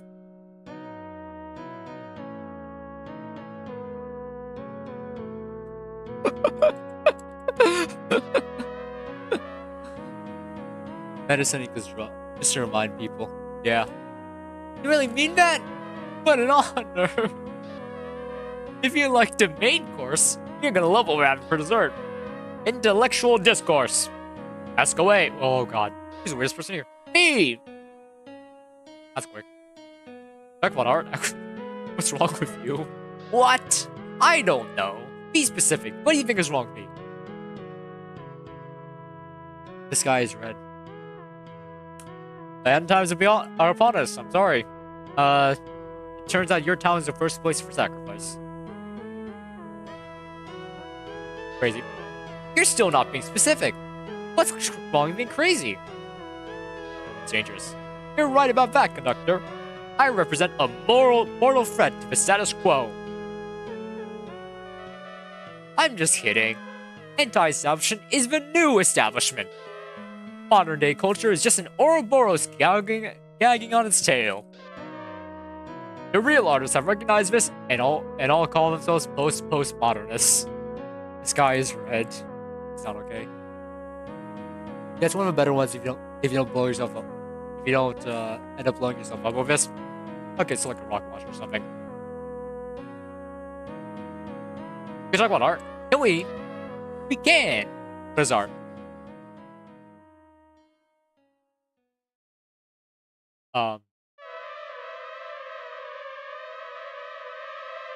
Maybe I shouldn't have asked that. When you ask why, this reminds me of Block Tales Chapter 3. We've heard about this guy, if it's red, that's your problem. Look, it's black in my ear, so there's a difference.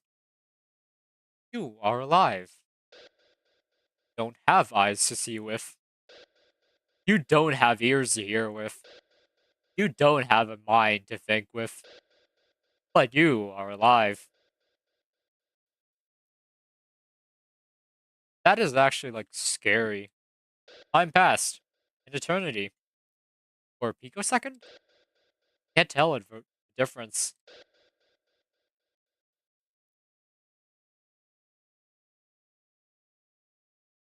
It keeps passing.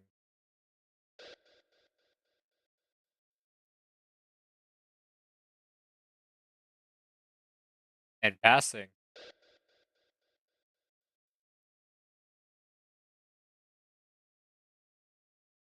And passing. It tries to pass again. It fails. Something is different. There is a point in space. Oh, sorry. Hold on. Voice. You know there is a point in space. You have perceived something. A flesh appendage of your has grazed the surface of something. begin to run this appendage over it. You run it over to something's bumps, its indentations, its edges. How'd it go by? Fix something by FX. Appreciate it.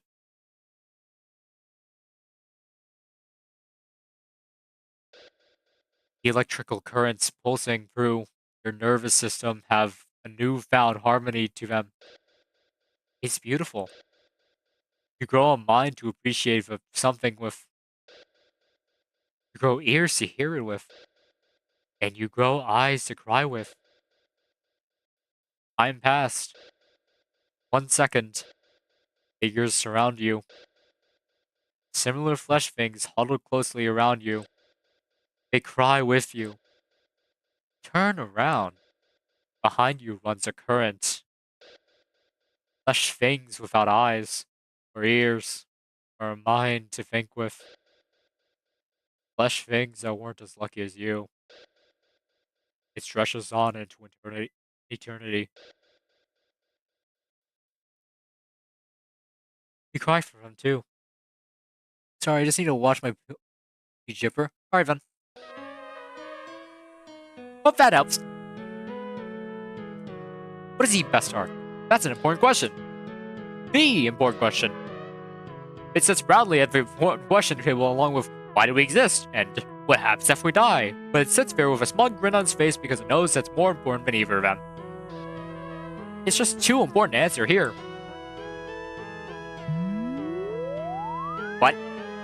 But it's too important to answer there. It's not too important to answer there. Just know that the knowledge that you glean in there will permanently alter the course of history. And make sure there's nothing else that you want to ask before you end in there. See, worst art. I know. It's something like that Spider-Man game on the PS4. Actual worst art isn't really the worst out. Like 12 minutes or Persona 3. Okay. Yeah. It's the most mediocre art. Persona fans are gonna be in Actually, Persona fans are in shambles. Oh, Persona. Oh, I like a dev is like calling out things he considers mid. Oh my god. 12 minutes was a weird game. I'm aware. I'm vaguely aware of it, but it was such a weird. But yeah, things are bad. Even if they are enjoyable, they can still be enriching. You can think about them later, mull over their flaws, and improve yourself. When something is soul-crushingly mediocre, like the Spider-Man game on PS4, it doesn't do anything right or wrong. It doesn't have anything to appreciate, or anything to learn from.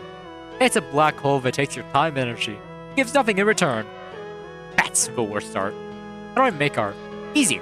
Use something called art. Wake up in the morning? No, you're not. You're performing a performance art piece called J'avais sommeil. Oh my god, my French is rusty. J'avais sommeil. I think. That was painful to listen. That was painful to hear myself say. Anyway, had a cup of coffee, snapped a photo of it, called it Noirdo. It's important to remember two things. The name has to be in French, and most good art takes time and effort to make. If your goal is to just make art, then you've basically already succeeded. If your goal, however, is to make good art, then you need to know this above everyone else, above all else. No one has ever been born a master of their craft. If you ever looked at a painting, admired it, and told yourself, I could never do that because I am not a good painter, that's not a valid excuse. If the artist who painted this piece suddenly wake up one day and walk to a canvas and create a masterpiece? I don't know, I threw a bucket of paint at the wall once. No. What you don't see is a collection of dead bodies hidden underneath the artist's floorboards. The decomposing, fetid corpses of the paintings that sucked. God, I'm thinking of the dead bodies underneath my floorboards right now. It is making me sick. But every good artist has to have decaying cadavers hidden underneath the hardwood. That's how you... Sorry, boys. Here's how you learn, how you improve, and eventually make good art. Art is all about suffering and failure. The suffering is what makes the few glimmers of hope and joy euphoric. Be miserable, but don't forget to love yourself. You can't love yourself, then no one else can love you. Okay, but how do you... Okay, but how does that tie with art? Art is a very... You have to have a... It feels like, you have to have, like, a very emotional connection. It's a lot of practice and emotional connection, apparently. A lot of emotional connection. To inject meaning into your art means injecting your own emotions. In your experiences and thoughts. Everything. Put your all into it. If people call it garbage, cry in a corner.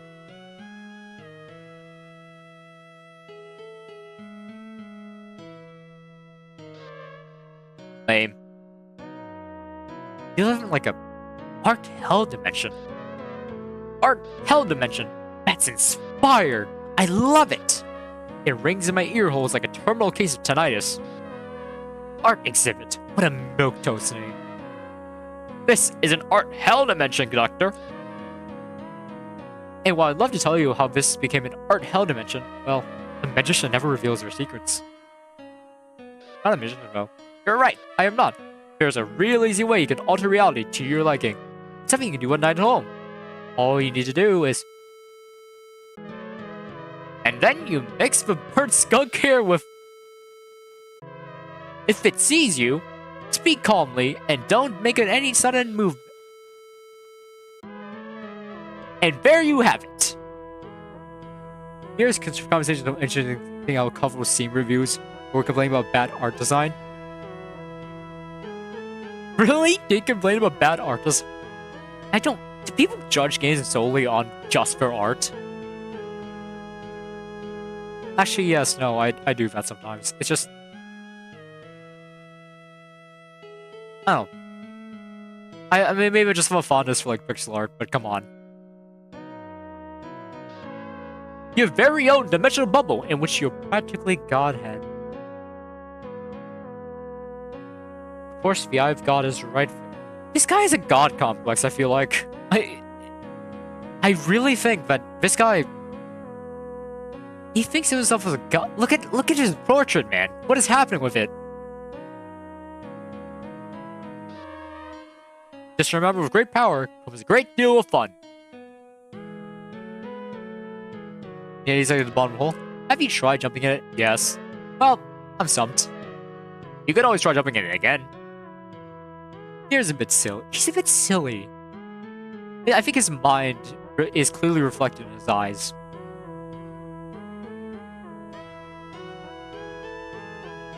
I don't know how he makes coherent sentences. If my mind was like that, I would not be able to. I'd be, I don't know. I'm already less coherent than the average person, but trust me, I feel like if I had Pierre's brain volume, it would be a lot worse. Also, God hasn't ever peaked finding basic item. Because of course it is. How do you want to Deepwell? I walked here. Okay. But why did you walk here? Who cares? Yeah. Why are you an artist? Why not creative? That's a great question. Artist and creative are both equally pretentious things to call yourself.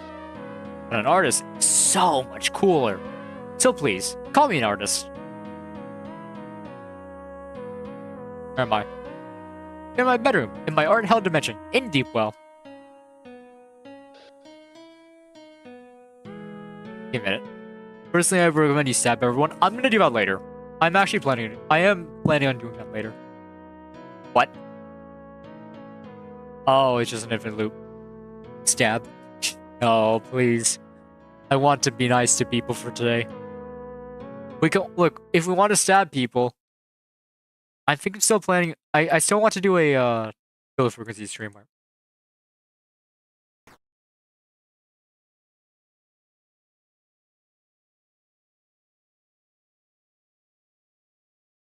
There's one. The fact there's actually a guy in the audience is actually insane.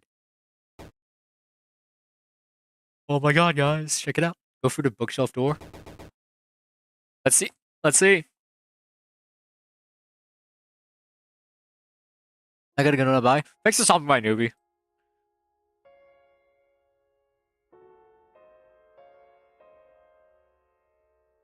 Is that the librarian? Sokolov? It's a glitch Sokolov, kinda. It's like Pierre taking the form of... Ah, sorry. I didn't see you there. Please, pardon me. Sometimes I can get so engrossed in it.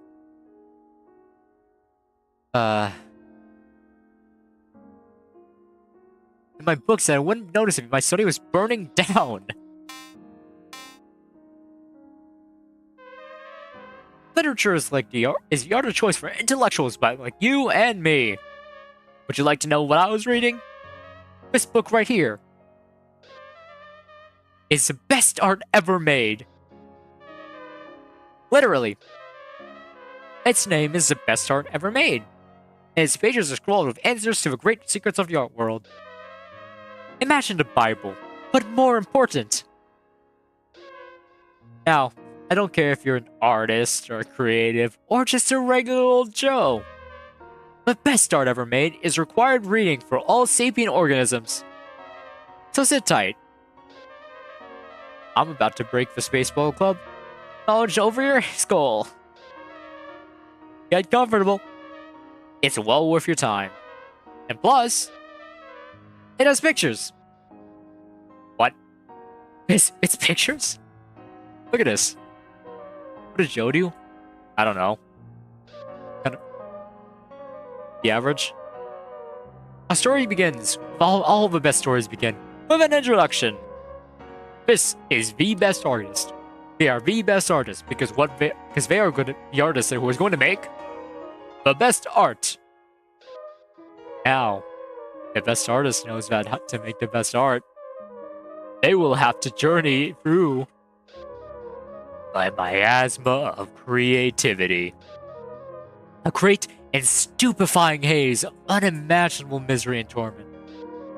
You see, what makes the miasma of creativity so terrible is the amount of paths you can take through it. Infinity, and then some. All it takes is one miscalculation, one mistake, one step in the wrong direction to send you and your art plummeting into the ocean of unquality. Or worse, the abyss of mediocrity. The best artist trick will be surely one fraught with... Wait, I heard good things about a person with boots too. What the heck? Peril, despair, and substance abuse. There's a lot of that in the creative industry, huh?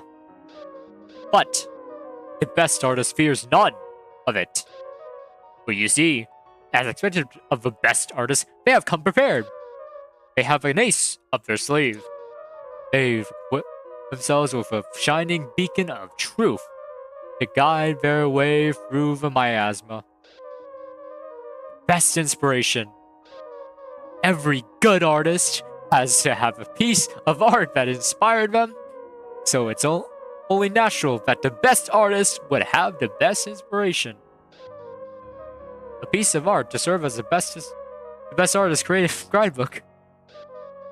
A set of creative truths that the best artists can look to when they start to lose themselves in the miasma. As the best artist stands at the threshold of creative miasma, gently clutching their French beret, the best artist is French! What? They take a deep breath and enter. The miasma conceals their vision, enters through their nostrils, and fills their lungs. It's awful. It feels like being locked in a chlorine sauna. Where should they even begin? Before them is an infinite and then some number of paths, but only one of them leads to the best art. This horrible choice should be enough to drive anyone mad, but the best artist is dauntless. No hope for me. Rip. I'm not French either. We're all cooked. They bravely pull off the best inspiration, and it shines a brilliant light on the path they need to take. The best path. Path 707,205. As long as they stick to inspired by illuminated path number 707,205 like glue, never deviating from it for even a centimeter, they'll make the best art. The best artist direct proof of creative miasma will be inspired by the best inspiration. When they come to a fork in the path, they won't dare proceed without first consulting the best inspiration. After all, who knows where that fork could lead? I'll tell you who. Nobody. Because nobody's traveled it before. This is what makes the best artist the best artist. They know not to try new things with their art because that would be a risk. If I know someone who's French who were doing a podcast and said, "Oh, inspiration, inspiration comes from literally anywhere," and I mean anywhere. Average French person. Oh no. And if they take a risk, they're wrong. And then they won't have the best art anymore. It's not fear, it's just prudence. Breaking through to creative miasma is hell no matter how you do it. Why torture yourself only to chance making something bad? So we should call thin ice. Oh, look! The best artist is nearing the end of her journey. Bruised, bloodied, but still standing stalwart, just as we knew they'd be. The best art is almost within reach. The best artist's French beret flaps majestically in the breeze, the best inspiration vigilantly by their side. The miasma's end is in view. The best art begins to reveal itself, and it is a sterile, mindless, beat by beat rehash of something someone else has already made. I lied. That wasn't a story about the best art or the best artist. This book also wasn't titled the best art ever made. This is a manual for a washing machine.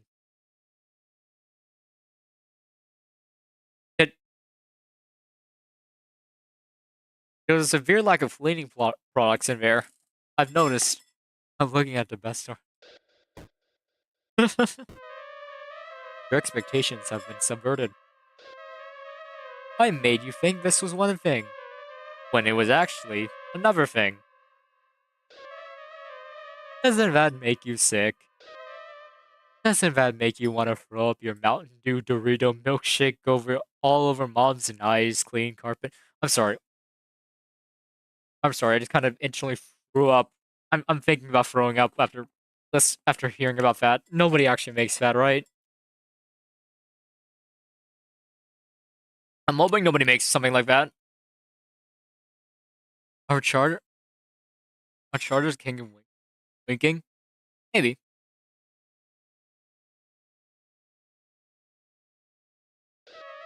Art is so much better when you know exactly what it entails from the get-go. No twists, no turns, no excitement. Mystery. I hate being surprised. I want to see recognizable faces doing recognizable things. That's why I love the Mario movie. I want to be hooked up to an IV strip with Marvel Cinema crushed into it and let a saliva pool in my mouth while I suffocate. The entire different chair. Oh my god. All the while I'm lying naked on my couch trying to post up knowledge of my mortality of my mind. Let people enjoy things. I want to pre-order for this year's Call of Duty and dirt into slime on my couch while I grind and grab Battle Pass. I want to see the things I've seen before. I want to do things I've done before. Artists today have doing classes.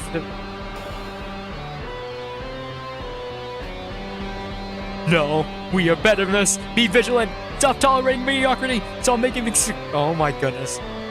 Or just like the reasons you like things because instead of feeling your tail off and when you're like a serial killer, or making things that will surprise people. Get mad. Be aggressive. All good art was made when people were born. Oh god. God, it's going too fast for me to even read. Please, for the love of God, realize nothing good has ever been posted onto YouTube. I think we killed him.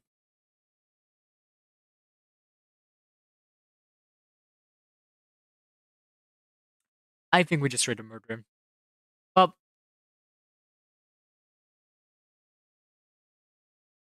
it was worth the effort.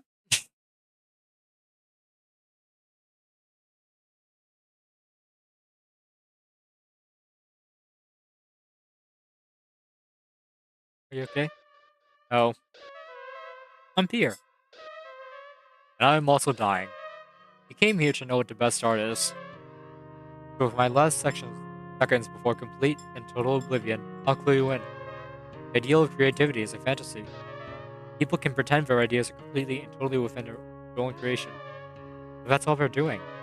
Pretending. Original ideas don't exist. All ideas are stitched together from other ideas. Like patchwork. You can't help it. It's the best our mind can do. Great art. You're building a Frankenstein's monster. Art is derivative, and everyone who tells you otherwise is a liar. But if you use enough parts and pieces, and use them wisely, by some divine miracle, creatures like us can make something greater than some of its parts. Maybe it's not an original idea, but at least a new one. Something people haven't seen before. That's what the best art is. Art that surprises people. When you make art be like a giant mystery, well,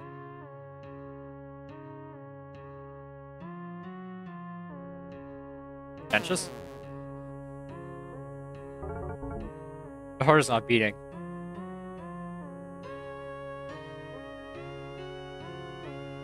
Moment of silence for our boy Pierre. He's passionate in his work. And we can never take that away from him. We all believed he was weird. Weirdest out of all of us. And yet he had the clearest vision.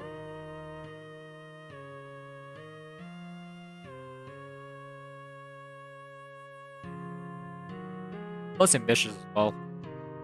We will never forget Pierre. As the sun rises and sets, Pierre will remain in our hearts. Goodbye, Pierre. Sure, he is the weirdest time here.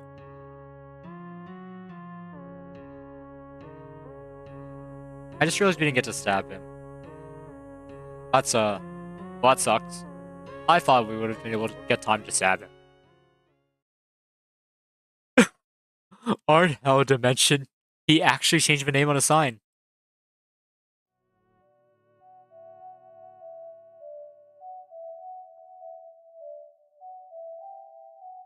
I think we still need to uncover the whole thing about out of the sky. That's like the last thing I think I left on our list.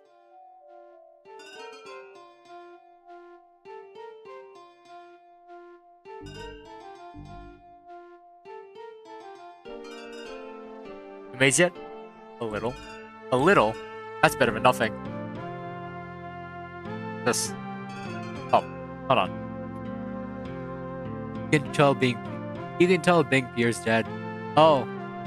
If he's scared, just remember it could be worse. His collection of elixir tonics, smoking oil, professor of pearl extract, even wizard oil. Back in the day, these were sold as cure-alls to gold idiots. Polio? Elixir asthmaticum. Right up. Yeah, still do. Just now, instead of buying snake oil, they buy homeopathic medicine or a dietary supplement made from some exotic sounding plant no one's ever heard of. If you're ever scared, remember it could be worse. Yeah. That's a nomad cookie jar. I left this little hat up and store cookies in it. Offensive no memorabilia. What? Gnomes exist.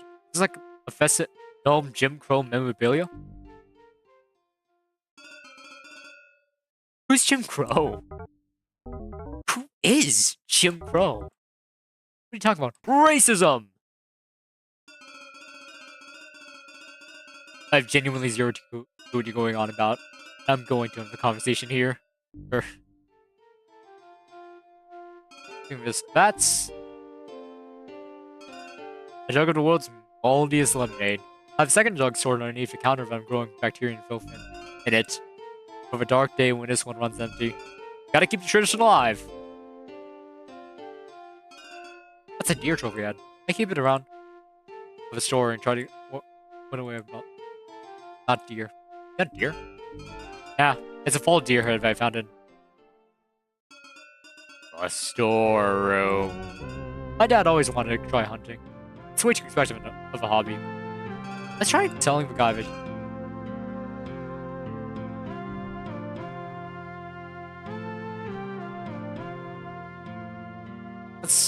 I guess we could try to tell that tell him that Pierre's dead. Okay. Hello again. Pierre's dead. Again? Aw. Okay, what do you mean again?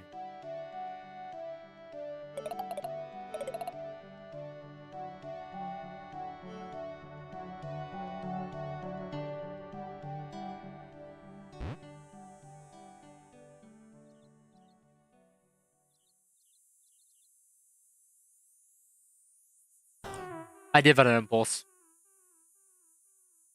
And we got blood. That sucks. Well. I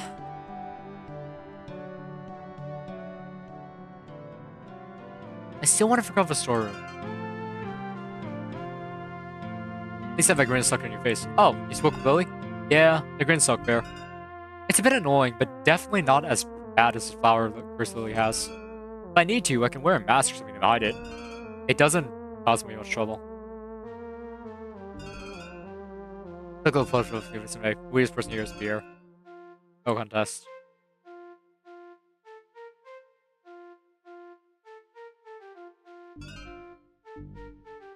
What else have I missed? That's a dragon lantern. Oh. It's a nightlight for children who are simultaneously afraid of the dark, but too embarrassed to have a nightlight. Honestly, big invention. That's an internally burning candle. The wick was over 14 years ago, but it's still ablaze to this day. That's not possible. It would break the first law of thermodynamics by creating energy. But it's a magic candle, so it can't do that. So near 2 centuries worth of scientific evidence is wrong because there's one candle that's able to create heat from nothing. Yes! Here, we need to write a paper on that. That is massive. You make so much from royalties. That's a tiny bear. I built a haunted bear. I lost a certificate of haunting, so I have no clue what kind of spirit is shaking around in this thing. I try to keep my eye on it. Me? I'm pretty interesting. I got a story I can tell you. It might take a while. Are you sure you don't have the knickknacks? Not yet. Hey, Gubby, welcome back. What's this again? Ooh, now this one's cool. It looks like an ordinary lamp, right? But the light it emits actually reveals hidden codes that might be written on stuff. So I use it to illuminate the store at night and to solve mysteries. Pretty neat, huh? What kind of mysteries have you solved with it? Okay, not so far. But I know someday I'm gonna hold a piece of paper up to this thing. And it's gonna reveal a map to an ancient secret or something.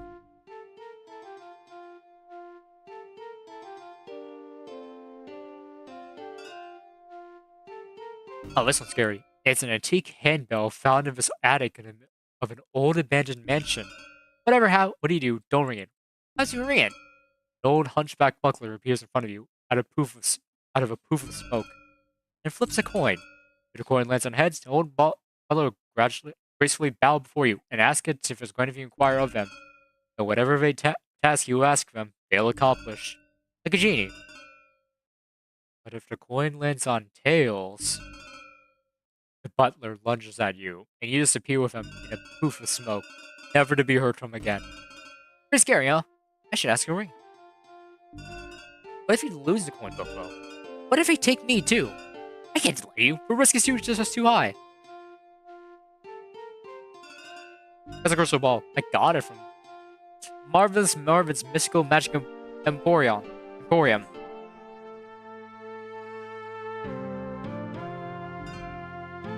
Or more accurately, I shoplifted when I was 13. It's the only thing I've ever shoplifted, and I'm pretty sure Marvin cursed me for it. Afterwards, I had the most petty string of bad luck in my life, like playing Monopoly, rolling snake eyes 3 times, and getting sent to jail petty. After a month, the curse passed, but I like to keep the original crystal ball as a reminder not to anger magicians. Okay, it's probably the most. It's just a picture of a Loch Ness monster someone took while they were visiting his crypto zoo at Loch Ness. I also have pictures of the Bigfoot enclosure, the Chupacabra present, and the Jersey Devil exhibit somewhere around here. That's much of I got from him before. Some sort of strawberry creature. I really has no memory of his going sore for and sending him to the shop or holding that thing. It's strawberry scented, and its fragrance is still just strong to this day. I got it. Through the good days and bad days, I can always count on this little strawberry god to be there. Waiting for me. I think I'm done with everything in here. I don't think there's anything left. Me? Pretty interesting.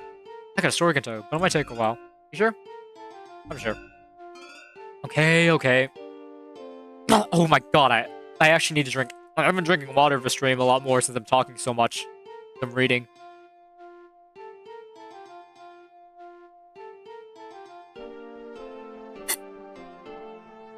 Sorry. There's just a lot of, like, really cool memorabilia that this character has. He's lived a life of ups and downs. I feel like it's a lot more grayish than what happened with the other guys, but you know. Morally gray, but like, I like it a lot. Honestly, this is like my second favorite of the bunch, and top one is Pierre. Okay. Strawberry. You ever seen a knot deer? Some man-eating mantis type thing? Firstly, the man-eating mantis isn't a tall tale. Secondly, knot deer aren't an unconfirmed cryptid. There are pictures floating around out there that conclusively prove knot deer exist. Shot at night along lonely rural highways and thick in the middle of isolated forest. Photos depict, in grayscale, deer that aren't deer. Things pretending to be deer. If you've ever read something badly translated into English from a foreign language, that's what not deer are like. Something alien that poorly translated itself into a deer. And I've encountered a not deer. Not once. Not twice. Skinwalkers, but 3 times.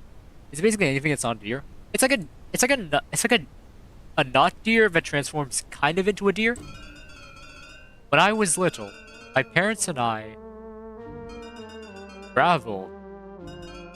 I say traveled, and not traveled, because unlike most families who traveled, we were not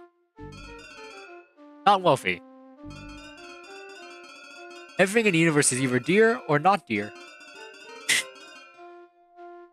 By the way, this guy's red. It's still black.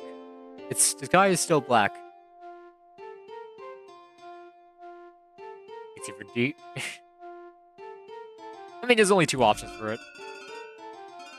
Mom as a cashier and Dad as a bagger.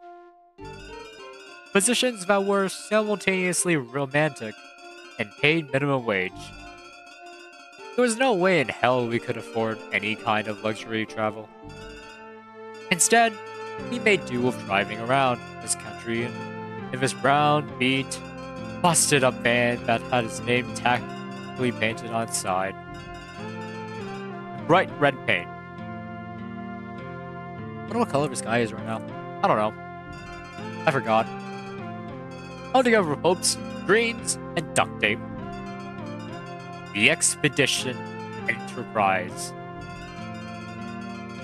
Driving around this thing was unsafe as it was cheap.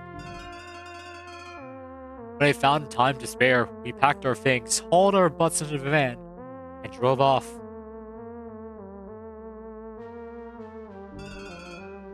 Gradually, the scenery became less and less familiar. The strip malls turned into forests, the roads go from 4 lanes to 2. And when we finally made it out of the city and into the sticks, it was awesome! There was this one time we sped past a giant wooden sign, the Red Slug Farm, only for a moment my dad realized and immediately slammed on the brakes to do a drifting U-turn backwards. And then, when we got out of the van, guess what we saw? A slug farm. Yes! Some guy was farming slugs! It was amazing. We couldn't afford to go to the big cities or tourist attractions. But that was fine. We were forced to take the roads less traveled and see places less seen. Footnotes on a map. A small town no one's ever heard of. A lonely mountainside. A hiking trail that looked like it hadn't been used in half a century. Place is perfect for encountering not deer. I forgot this was about not deer for a second, sorry. Picture a cool September night. I was 13 at the time. We had spent the day backpacking up a mountainside, and we're all crowded into our tent. My mom was telling me something about my grades and higher education, I think. I was in a hurry. The stars were out, and I wanted to see them. After she was done talking, I grabbed my flashlight and shuffled out of the tent. Clicking it on, I found my way to the trail we had followed. Earlier in the day, I had scouted out a perfect stargazing spot, clearing just a bit further down from the trail, near the river. I slowly inched farther and farther. The light from our tent dimmer and dimmer. Growing dimmer and dimmer. Until it disappears completely.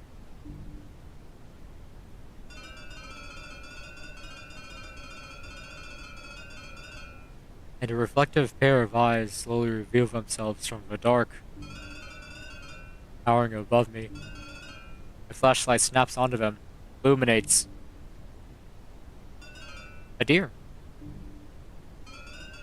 On its hind legs. Slowly walking towards me.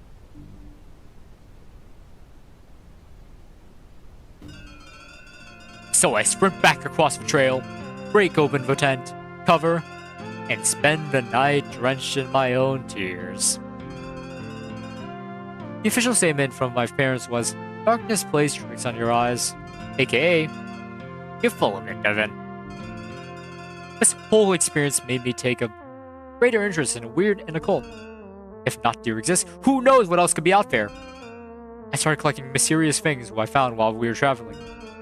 The people living out in the middle of nowhere always have strange stories they want to tell you. It wasn't super uncommon that we would befriend a local on our travels. You get invited over to their house to sit around a campfire, roast marshmallows, and hear tall tales that told under the stars spreads night sky. If only I had a 10 gauge. Unlucky. A lot of the knickknacks I have here were just straight up given to me for free by someone we met on our travels.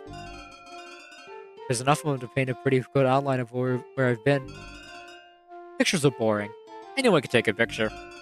Knickknacks are an infinitely cooler way to remember my travels. And my parents buy. Ah. Yeah.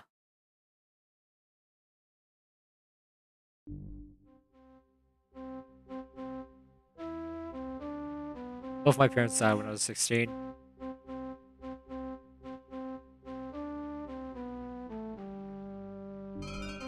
Thank you.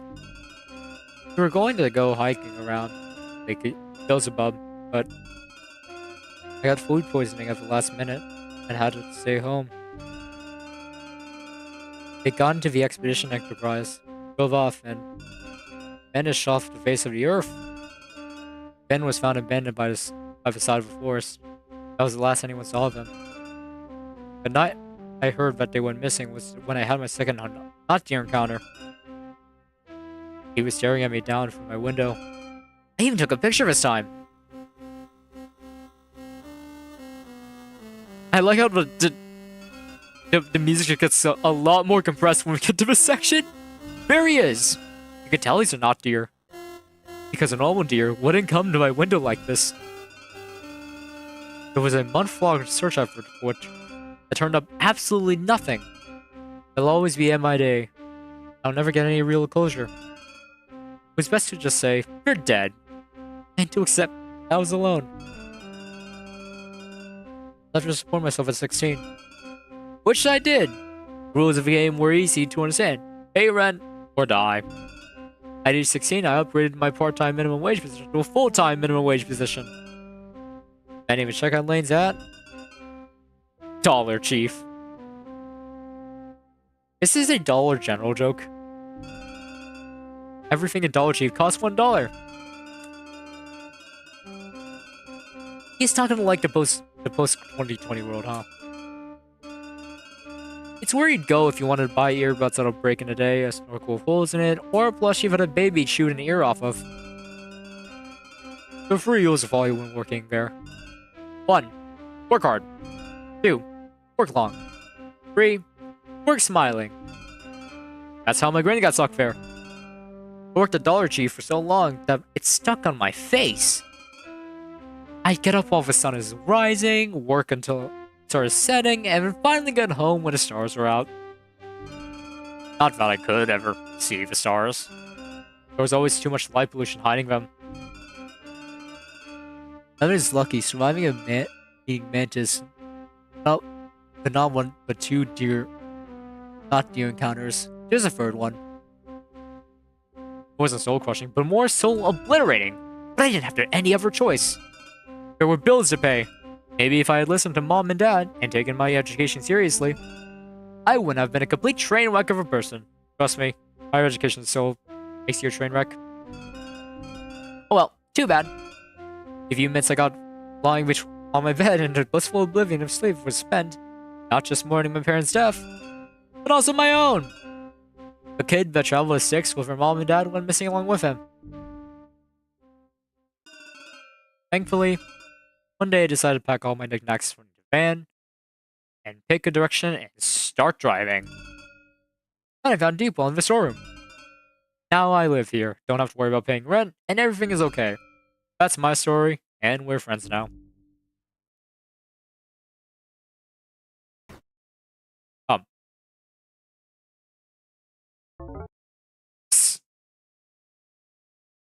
That was a good story, yeah. Right. You can pick up what just happened. They lied. Badly. Through their teeth. What? You noticed it, didn't you? Notice what? The inconsistency between her story and Lily's. They said that they worked at a place called Dollar Chief, but Lily says it calls King's Depot. This guy's lying. How can you be so sure? Oh, you not sure? Did anything in that story seem sincere or believable to you? Evan isn't telling the truth. Is that cool with you? No, not really. Good. Because it isn't cool with me either. Confront them when you give a chance. Back to the farce.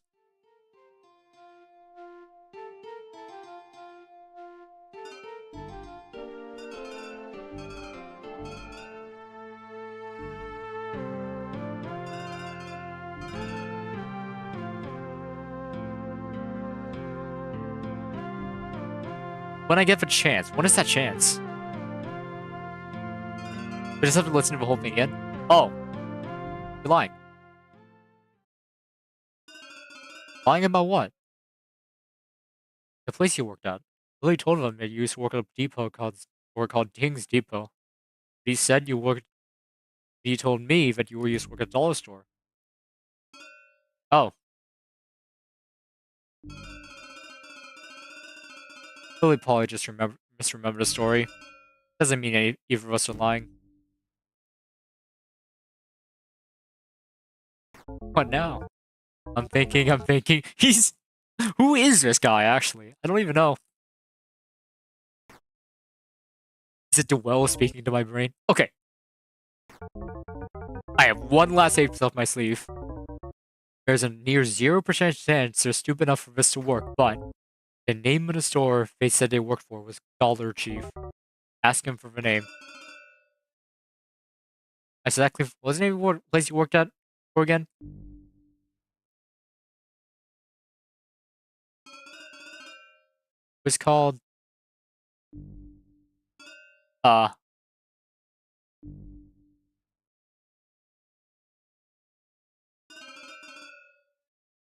Bargain King. You and a cartographer character are different. A character is talking to you. A bit odd, to be honest. Honestly, makes sense. Who do you know? Bargain King. How did that work? How did that work? It wasn't called Bargain King, was it?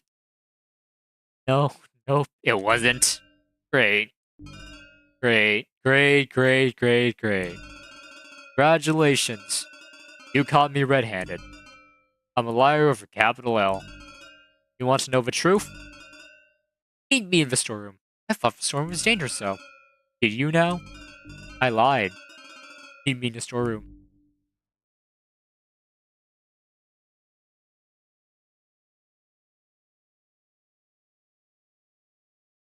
Oh. The other NPCs are talking to the cartographer, not you directly. The cartographer is smart as heck, I'm not. I didn't catch for any of that. I didn't catch the lie. Until he had to point it out to me.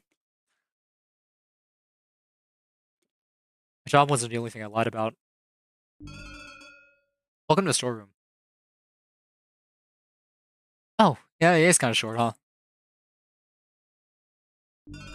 Boxes, supplies. The storeroom isn't some unworldly storage dimension of madness or whatever. It's just some boxes that magically refill themselves with supplies once a day. All I do here is move things from these boxes up to the general store. It's real tough work. I know this isn't what you wanted to know about, but I just thought I'd throw that one in there for free while I'm at it. No, you wouldn't know about me. What's Evan hiding? What's the horrible truth about Heaven's past? They had a good reason for lying about it. It's worse than you could possibly imagine. A great and terrible evil. Here it comes.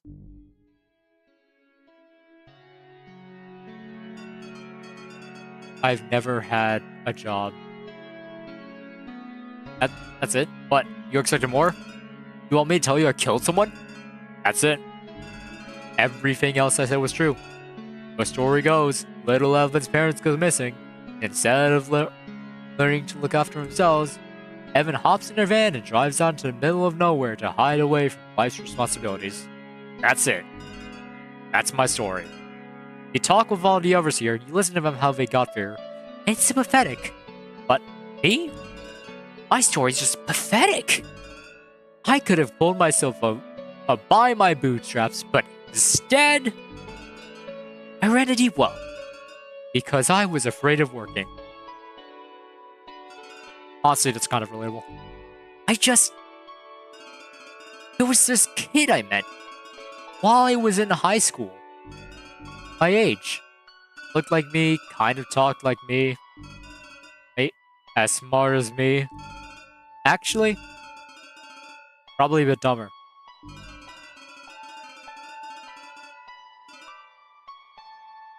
But they were almost exactly the same as me. But they never had to worry about their future. Their family was well off enough to guarantee you that no matter what they did, it would be okay. They were born right, and I wasn't. That's the truth. If there's anything you want to say, now's your last chance. We're not going to talk about this again. If you ever know the truth, you were able to figure it out in less than a day. So, yes. Well, everyone else except me. And that's just because Bing's an idiot.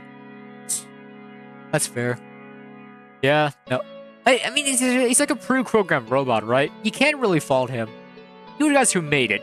I feel like like an artificial intelligence would really only be as smart as the thing that created, at least a primitive one.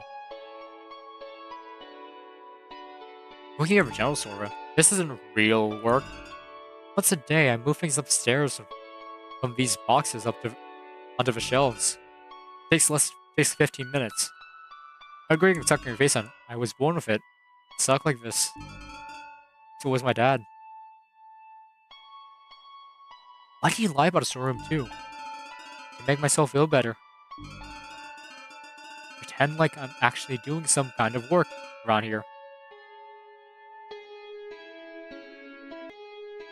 Oh, that hurts. That one, I think that one just hit the deepest. Let's head back up.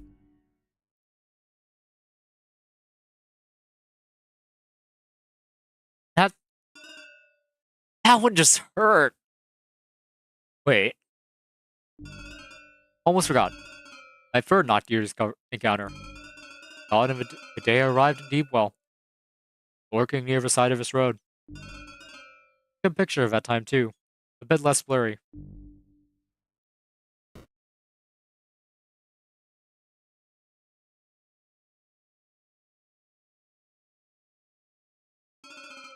Monster.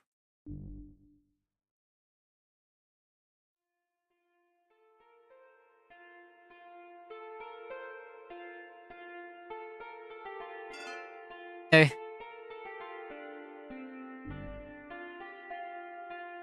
Dang. Can I ask about the storeroom again?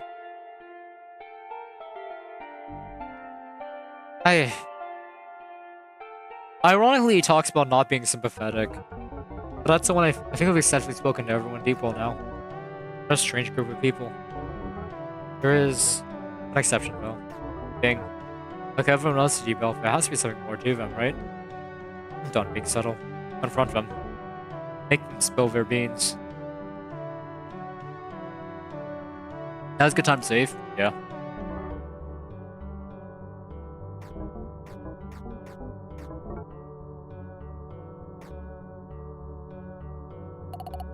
Look again. Let's save.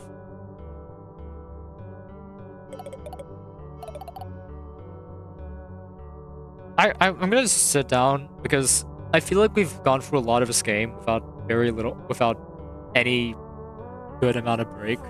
But I will say this. I think, ironically, I felt the most sympathetic towards Evan there. And my parents are still around. They're still around. It's just I don't think that I don't know. Being afraid to do stuff, feeling like you're disappointing to other people if you don't make up something cool. I felt that. I have 100% definitely felt that. Honestly, I don't know. He was actually able to get up and walk and run away, go somewhere. I don't know. Sorry. I was just thinking about that. Is there a stab option? We'll find out later. I'm planning on getting to that for stream. Just give it a minute.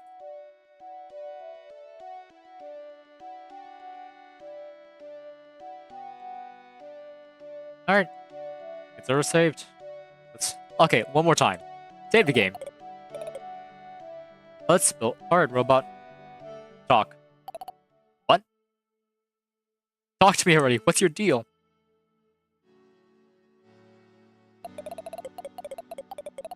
I remember like it was yesterday. Well, maybe save after talking to Bing, just so you don't have to do it again. Okay. Because it was yesterday. The sun over Deepwell was setting. Another wonderful day was at its end. I spent it how I spend every day. Sitting on this bench. Generating solar power. And gratefully letting time pass without a care in the world. That's a bench? Sorry, that was like the first thing that stuck out to me. That's a bench? I didn't know if I was a bench. Well, I guess that makes sense. We hate being his household. Being his household, not really. I did see your Steam review. You did say just shut up, Bing. So like, yeah. When suddenly I hear a voice coming from the general store. Evan and Lily needed me to come over there and open a can of tomato sauce. So I rise from my bench, land my feet on the ground, and hear a squish. I look under my feet and see a green and brown spear stuck to the metal. I had stepped on a frog. That's my deal. Oh my god, that's it? That's it? Is there anything interesting about you? What do you mean? He knew everything about me from the start, from the moment we first spoke. I'm Bing, I'm nice, and I'm a robot. Is there anything else I can help you with? Oh, I wanted to hit it again just to see. No, honestly.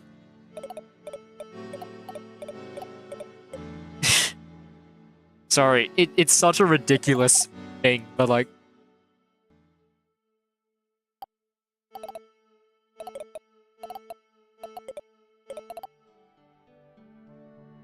I'm saving the game. I guess that's everything.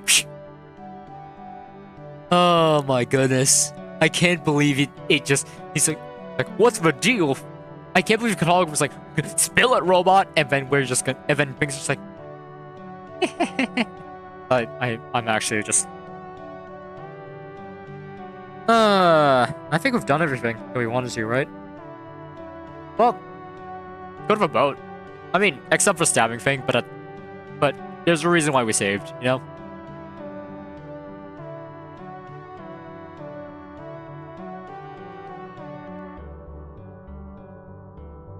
Actually, come to think of it. No, whatever. I'll check after I'll check afterwards. I want to see the pit. You want to see the pit? We tried that already. I guess, okay, you know what? We'll do that after we do this. I can show you a bit. A boat tied down to a pole. Serenely floating above precarious waters. Looks and feels very important. If it wasn't tied down, we'd use the drift to the other side of the lake. Rope is too tightly tied to move. Too strong to break with my bare hands. We could use the sharp object we found to cut it. Just know, this is a point of no return.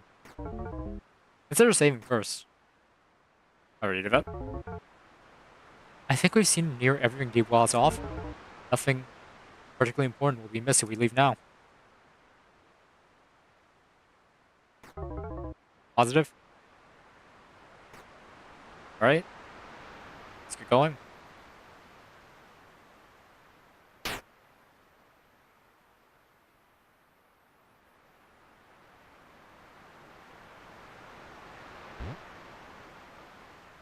Alright.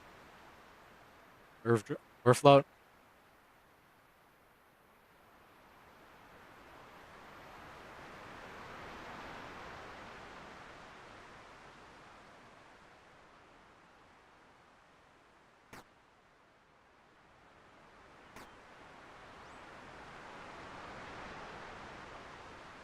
Talk? Yeah, I kind of want to talk to him. I'm only saying this because there's nothing better to do. If there's anything you want to ask me, this is your one and only chance. I want to see boats don't move like that? I think it's just the way we have it oriented. We're just drifting by. I think it can move like that, it'd just be moving around a bit more. Who are you? I am an Enigma automaton. It's a robot, yeah. Nothing like Bing. Bing is filled with metal and circuits. I suspect if you cut me open, all you find is a brain with some sort of colored mass attached on top of it. My insides are completely hollow. No one could see them, so they aren't there. The earliest memory of mine is stretching my arms out, above a giant mystery hole. Remember anything about your past? I don't think I've ever had a past. Mystery of my existence. Unlike the mystery of giant hole, doesn't concern me. I know I'm important. Let me put it this way. On a graph plane, at the point of where x and the y axis intersect the origin, each other, the center of everything at the coordinate 0, 0. That's me. I'm nothing at the center of everything. Who am I, then? I don't know. I thought you would know that. Well, that sucks. Why's your name photographer? Because I needed a name. And the photographer is a very cool name. Won't we... Broke that mirror? Yes. Oh, she didn't know. That mirror was anybody but Lily's. I wouldn't have minded so much. Locked inside a padded cell? No. I don't remember anything about a padded cell. That sucks. Did we get locked in there without you? Oh, you should have been in there, man. You should have seen it. It was a really funny padded cell. Oh, God.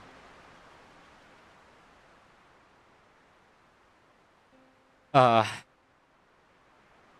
don't even know if I'm just not gonna think about that. Yes, why would you even ask that? What do you think? You have a mouth? I don't like that. Underneath my jacket. Can I see it? No.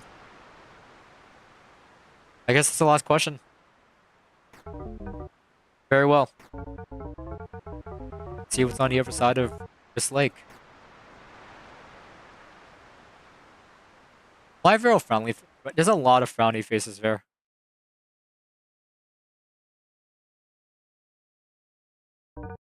Old and worn. This was placed here a long time ago.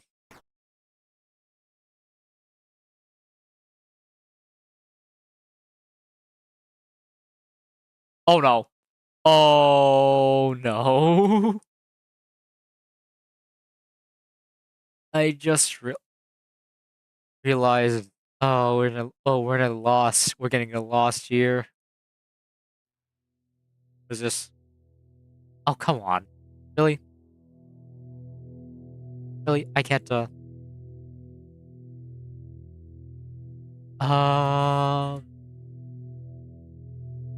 okay. Maybe. Photographer, man. What was your point? What was the goal of going here?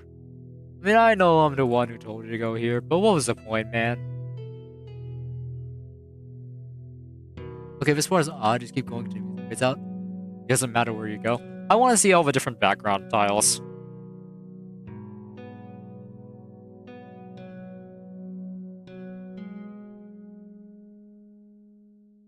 It's very... There's so many signs in this, like if you think about this forest has so many signs. Gosh. Turned around, lost. It's like 3. Oh, that's underwhelming.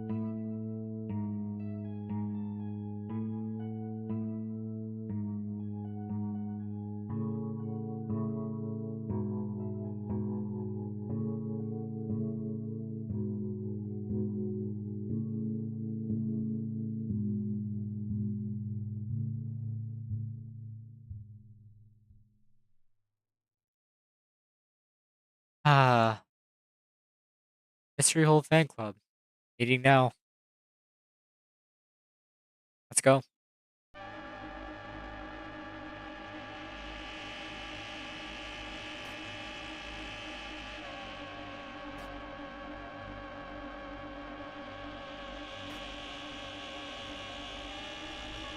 My ears!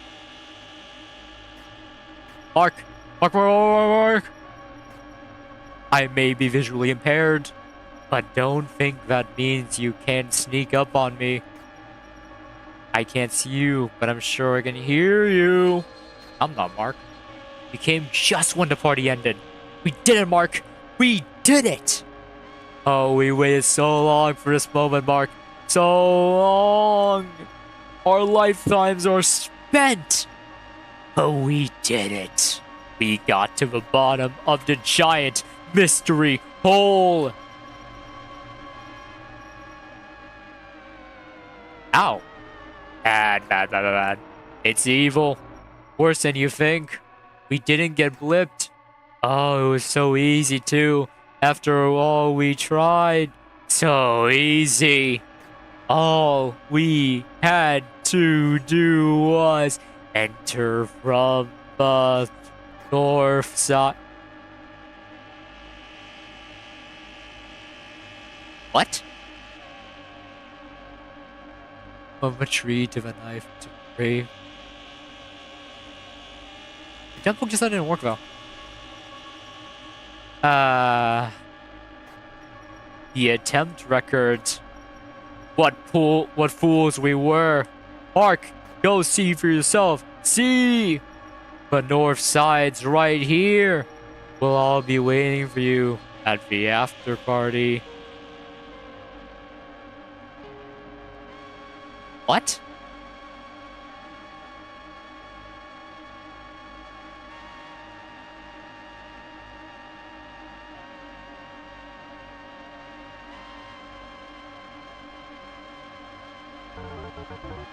There's a pit in my stomach. I have a very bad feeling about this.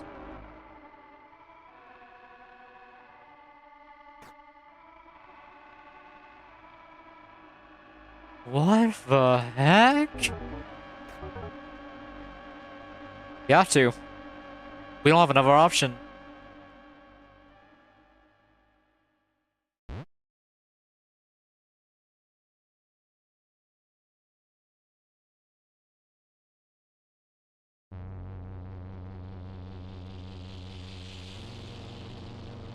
Alright. What the? I have to. Oh,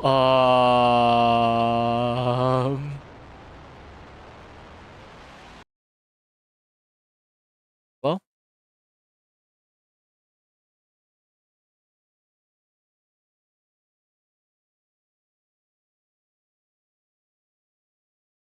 secret government lab?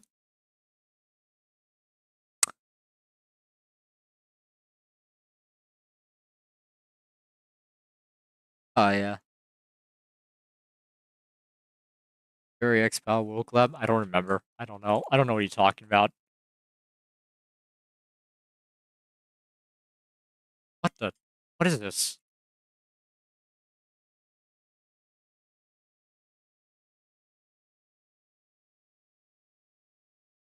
We need to cover up the experience we need.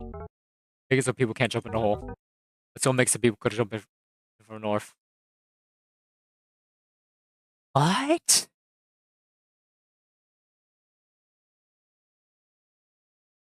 I'm gonna move him out. I'm gonna mute him cursor real quick. Sorry.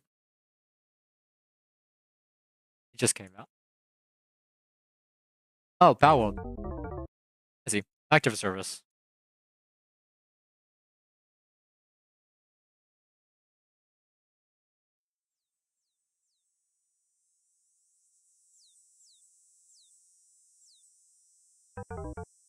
I don't care. I don't care. I don't care.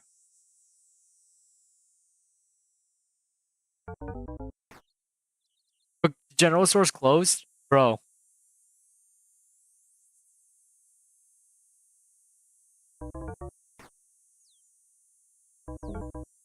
I want to leave.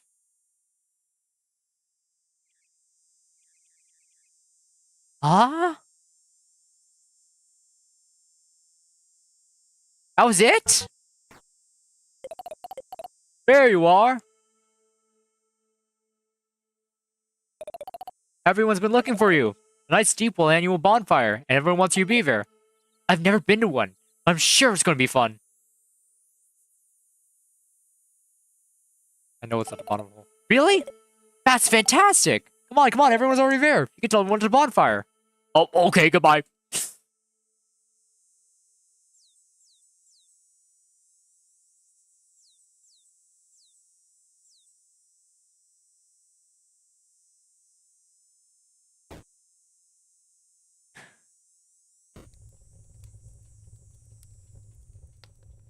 Oh, that's him without the glasses.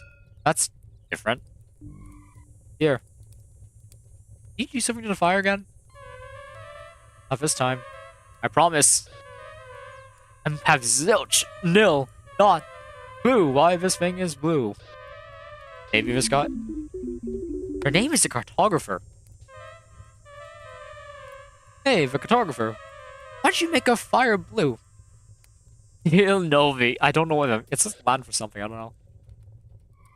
What? It's Latin for please. Don't please tell us you didn't forget the marshmallows again, Evan. Yeah. Please tell us you didn't forget the marshmallows again, Evan. Shut up, Bing. Oh, everyone hates Bing, man. Really hot fire equals blue? Yeah, I know. But campfires don't reach this temperature. Oh, the marshmallows right here. This year, we've upgraded from jumbo-sized marshmallows to super jumbo-sized marshmallows. Ooh. Ooh. Are they so really crispy? They're nearly as big as my head, so everyone only gets one. Roast wisely. Shut up, Bing. You have been handed a super jumbo-sized marshmallow barbarically impaled on a stick.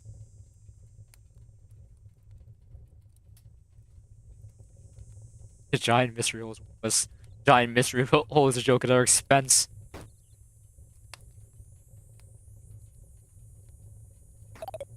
Whoa. I've never seen a marshmallow get cooked so perfectly. Wish I could cook marshmallows like that. Wowee! That's a good marshmallow. Congratulations. You've cooked a marshmallow. This changes nothing. We're still going to have to tell them. Go ahead. Take your time. Keep stalling. It doesn't matter. But he died, Pierre. I got better. Oh, what's wrong with this? I know, right? It's so boring. I think they do something weird to their face while they're in their art gallery. Art gallery? I think you mean our hell dimension.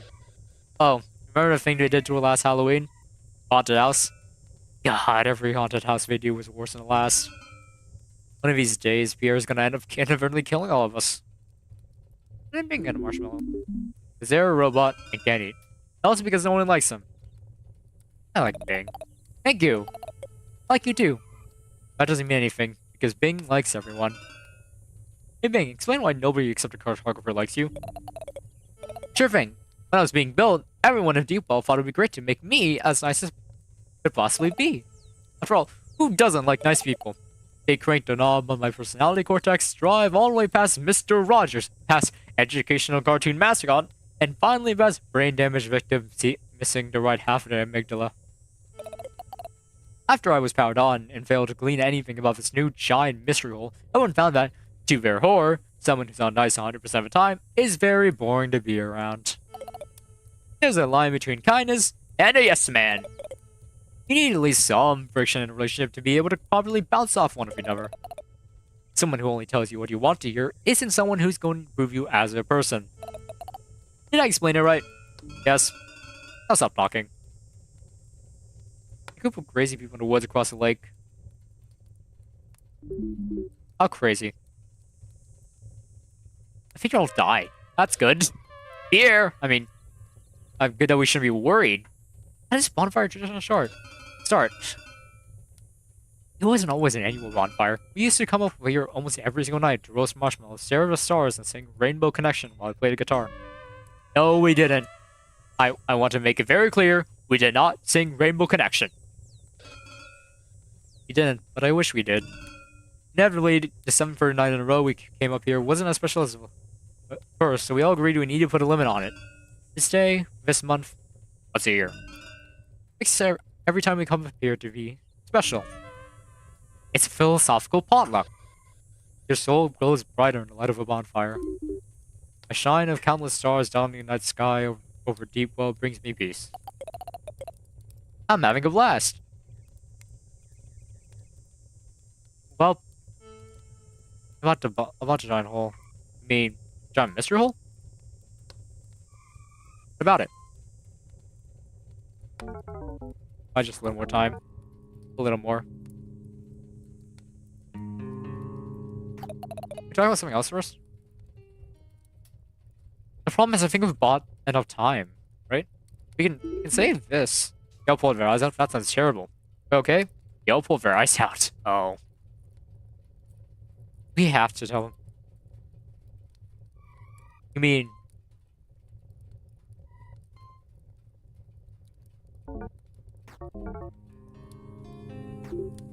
Here's... I care. I love the hole. My mystery hole is basically center of everything in Deepwell, literally and metaphorically. Having a single non-linear backyard will alter your worldview. It's an omnipresent shadow cast over Deepwell and its residents. It gives the town its atmosphere 78% nitrogen, 22% oxygen, and 100% mystique. Anything could be hiding in darkness. Does that scare you? It scares everyone. I've been formulating a theory that some malformed eldritch horror that's destined to devour the planet from the inside out. It could be a hole in reality that's connecting us to a fourth-dimensional universe. It's pretty obviously just an art piece I made. Nearly a century has been spent studying it, and you still know just as much about it as the day it was first discovered. All that is known for certain is that it exists. We know more about quantum mechanics than we know about the giant mystery hole. It's exciting. It's scary. It's inspiring. Invigorating. Somehow, all of that at the same time. The bottom of the giant mystery hole is in superposition. Everything that was, is, and could be at the bottom of that hole at the same time. Until we find out what's down there. Until we reach the bottom. Sometimes even of the night, I get woken up by harsh tones emanating from the center of town. I sneak my way to the hole to investigate, and the tones always stop before I get there, but while I'm there, I take a couple of minutes to just stare into it. After I tuck myself back into bed. Eldritch Beast? Oh god. I sleep better into that night. Gazing into an abyss of an unending uncertainty and potential gives me my best ideas. With infinite possibilities laid before me, I can remind myself there's still new that can be made. It invites me to a party at the postmodernist funeral. After the galaxies have resolved, after the last stars have gone out, after the end of a time, nothing remains. Probably. If anything still exists after the end of the universe, it's the unknown. The mystery consoles me.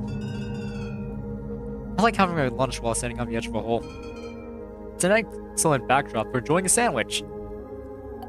Hey, cartographer. What do you make it a giant mystery hole?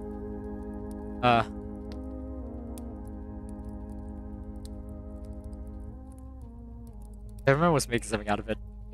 I do agree. The mystique being gone kind of just... There's something bothering the cartographer. A bit longer.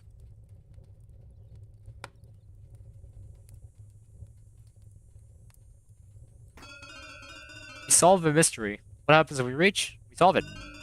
What else would happen? Why do you want to solve this mystery? Because we want to know the answer. Questions are redundant. That's what mysteries are for, right? Be solved. When you initially encountered the hole, wasn't the first thing you thought of to yourself? I want to know why that's fair.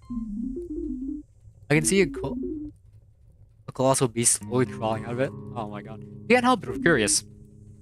The desire to solve our mysteries is woven into our DNA. Want to know why is what makes a mystery a mystery.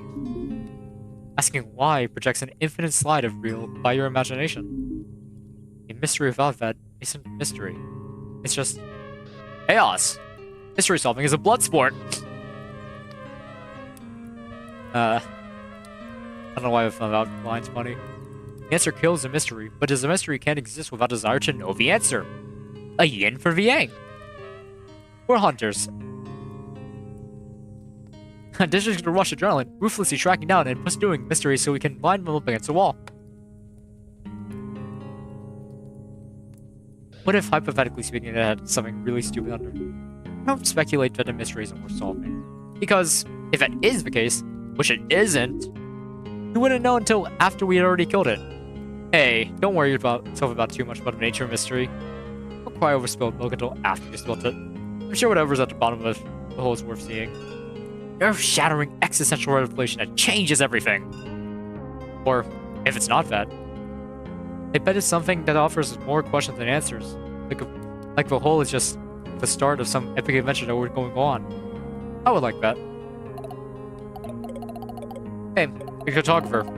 Is the mystery or its answer more important to you?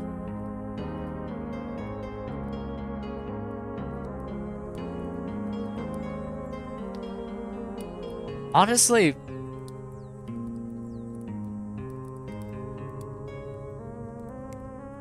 yeah. Pick a side, yo, centrist. Oh, come on.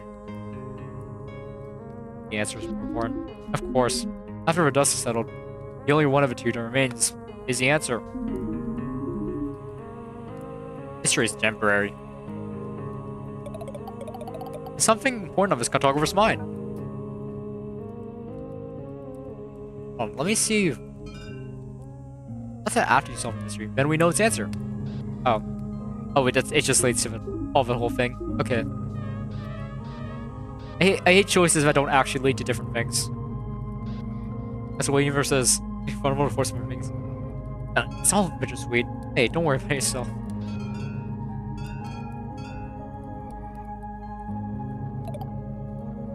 They're so hopeful. Honestly, it's kind of nice to see them all hopeful about what's under there. When we reach the bottom? Tonight! In a couple of years? In a very long time. When I'm old and dying. Deepwell was founded close to a century ago. It has existed longer than the average person's lifetime. Record of attempts to reach the bottom that the people who live here kept a higher word count than War and Peace. I've read and reread every single letter 1,000 times. The only knowledge I've gleaned is no one knows anything. If someone eventually does reach the bottom of this hole, it will be long after we all dead and forgotten. I like the unknown, but I don't like the uncertain. Yeah. They're the same thing, aren't they? Uncertainty is just a mystery without a glamour. The unknown means infinite possibilities, and infinite possibilities means infinite possible danger. I think that's true. The mystery docket begins with big, bright, bold letters reading unfathomable torture. There's so little of the universe we know for certain. The unknown precariously hangs us above a bottomless pit by a rope as thick as a hair.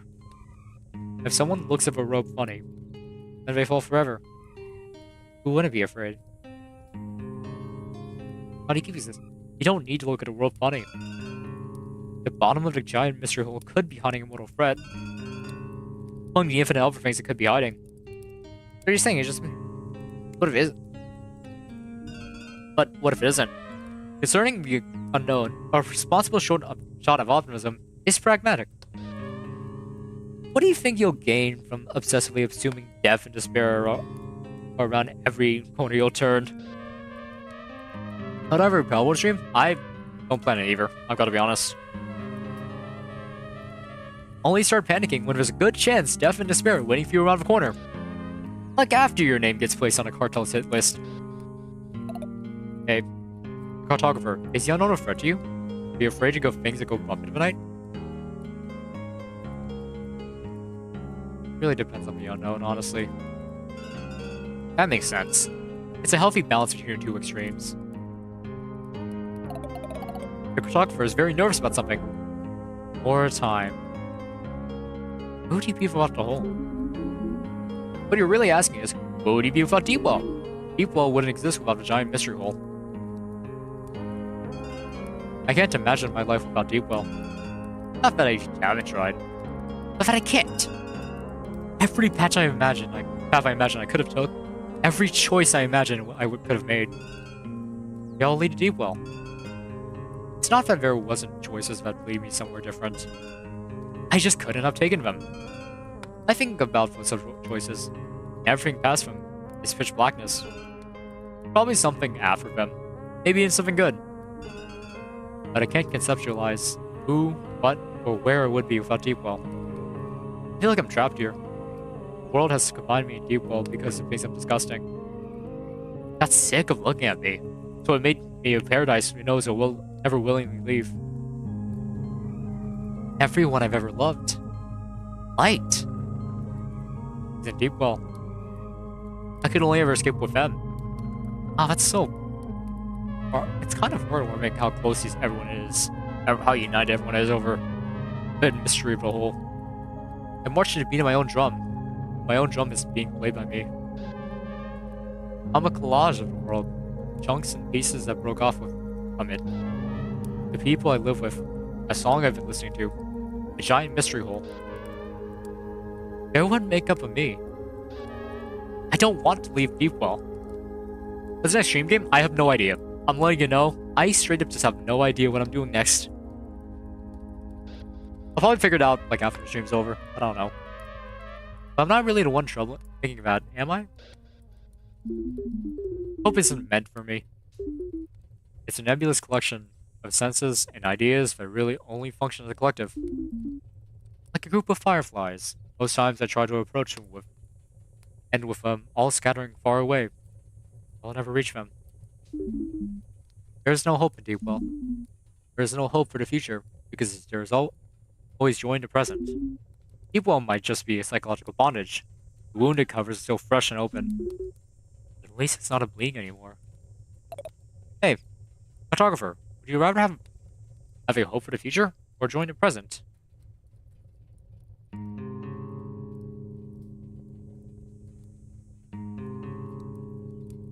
Black Ops 3, maybe? We could do that, actually. We could just... Will we play the zombies maps on stream? I feel like I'd just, like, absolutely get directed in that. Like, just, like, sit there and just be like... Oh boy, I went down again. It's time for to wait for my friend to revive me while I figure out how to navigate a Bloom's Tower Defense zombies map. But I feel like Black Ops 3 is something I'd kind of just... I don't know. That's the type of thing I kind of want to keep off stream, personally. It could be fun, but maybe I'd rather keep that one private.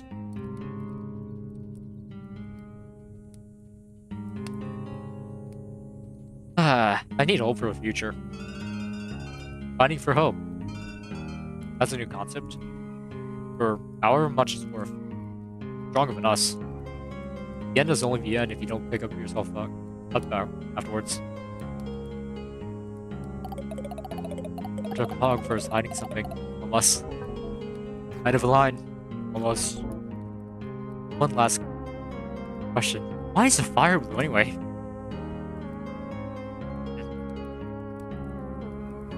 No. No clue. Beats me. I heard that bonfires randomly turn blue, green, or even white sometimes. If you look really hard into one of these strangely colored bonfires, you can make out some different things depending on color. Blue tires have strange faces, green tires glow with unknown symbols, and white fires burn letters from an unknown language. But there's one color I forgot to mention. The rarest one. Circumstantial evidence has pointed to the existence of bonfires that have turned pitch black.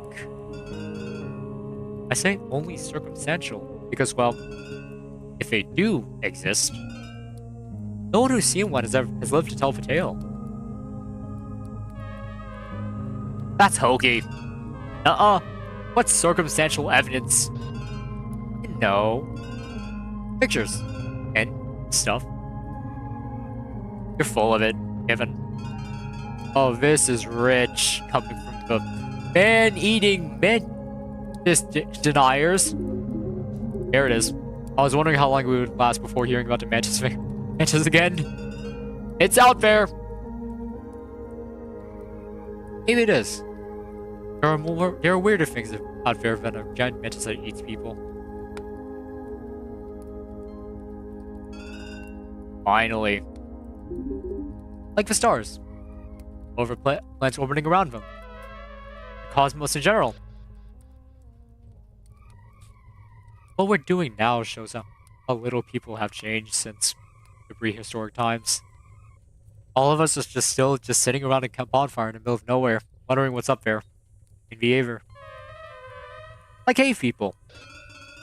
Cave people. There's a house up there. Sometimes I wish I was a cave person. I bet you were never born.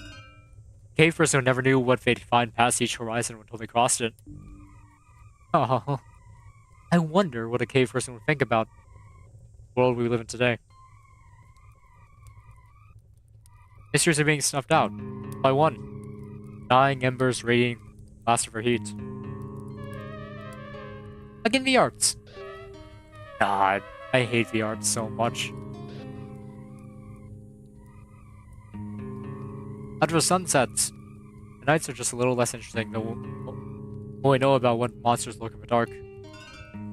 Yeah. But I'd much rather know bears are out there than be surprised and mauled to death by one. Yeah. Yeah, why do we keep huddling around a bonfire and keep telling each other scary stories about the unknown? I guess, as mysteries die, it's our responsibility to keep giving way to new ones. Seek them out.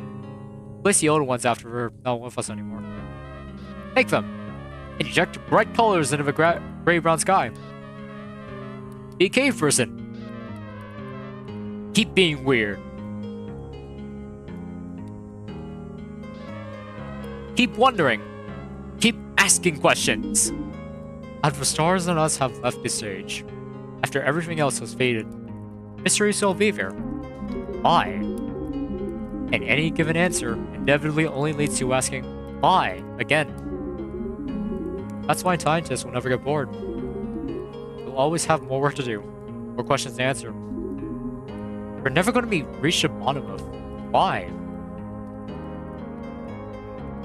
I sure hope not. I can't imagine what a dull universe we would live in without why. Without question. Without surprise. Without mystery.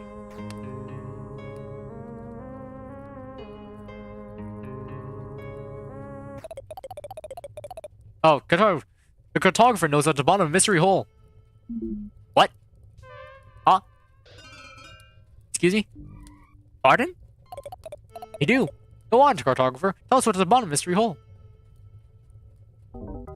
Time's up.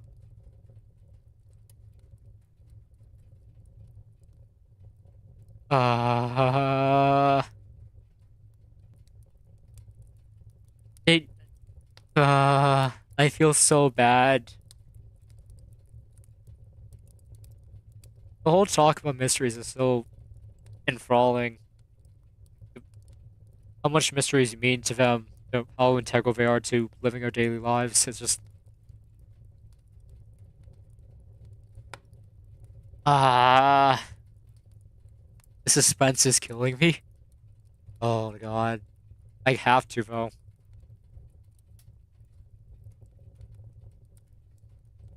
Do I value the sentiment, or do I value the truth being out there? That's what I'm asking myself.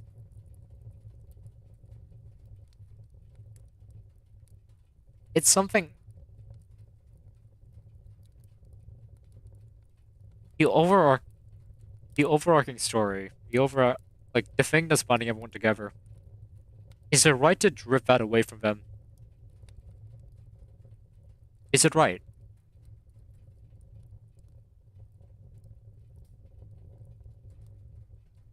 I feel like in a situation like this, maybe I should tell. I would probably still tell them. All right. Are you sure this is for the best? I have to be.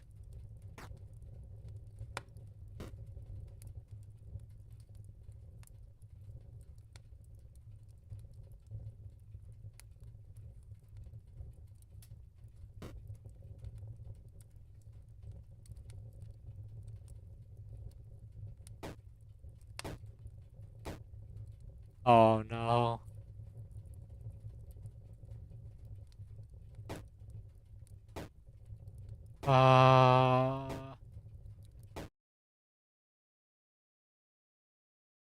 What if humanity lost the will to dream?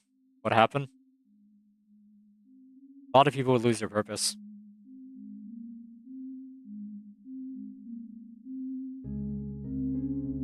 Now leaving Deepwell.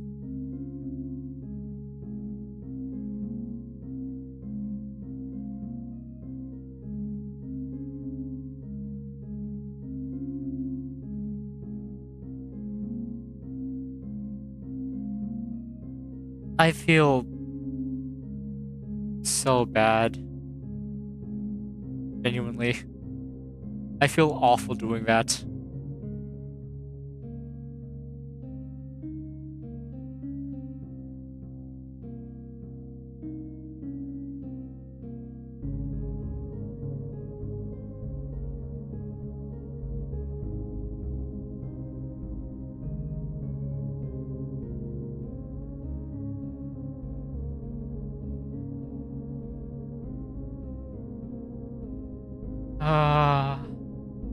I feel like she's admitted defeat. Well, this is a real bad ending. Oh my god. I shouldn't have done that. Is the stream over? We've got stuff to do. Trust me. Oh, dang. Oh, the papers. The papers. And he's still there.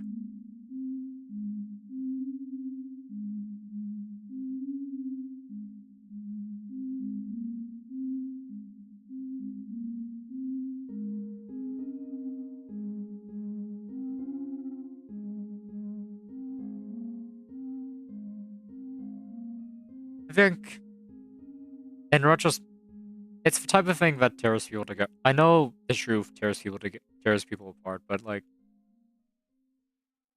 I felt that it was right. I felt that was right. So the truth is out there now. The mystery of the hole's been solved. Yes. What the? Let's go, Savvy Savvy. I think it's time.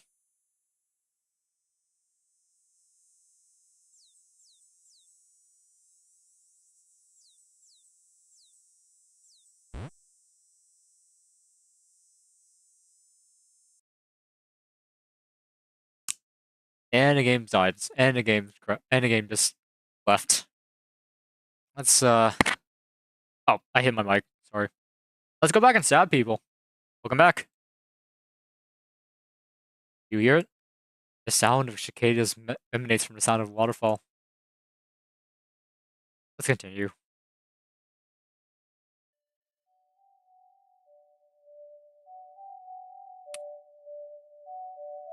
Alright. I'm sorry, everybody. We're gonna have to do this. Let's stab people. Stab. What? Stab. Is this funny to you? Are you trying to scare people? Quit it. Really? But you can't actually stab people? How do people react then?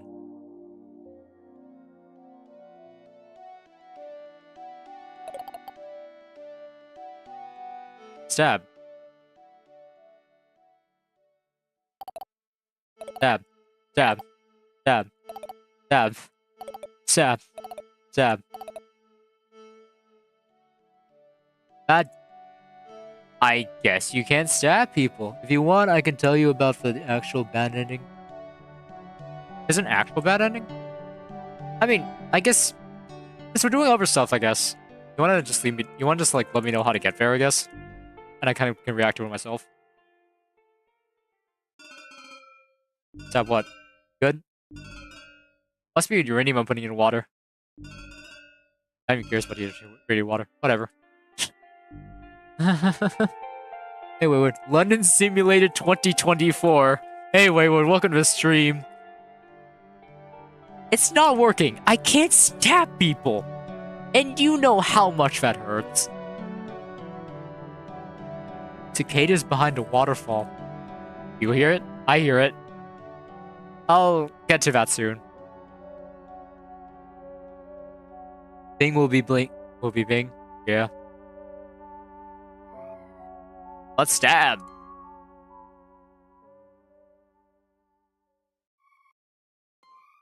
Why do you keep saying stab? I don't get a joke. Sorry. That's what's happening. He's totally guy saying stab. That makes so much more sense.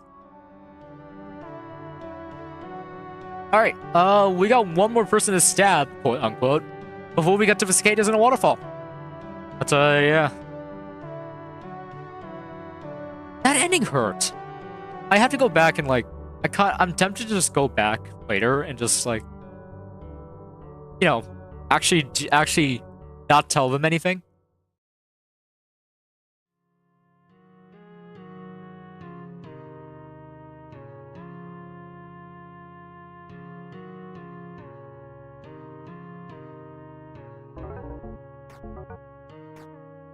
Oh, I missed my chance. I can't stab Pierre anymore. Right. Whoops. Oh, even the little guys are gone. Hold on. There's one thing I do have to check. Is he still screaming? Yeah, he's still screaming. There's another thing I have to check, because I got distracted by that thing. Gaslight! Welcome back to Gaslight. Let's see what's in there.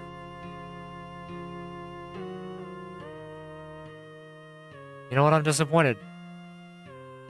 You know what? I am slightly disappointed.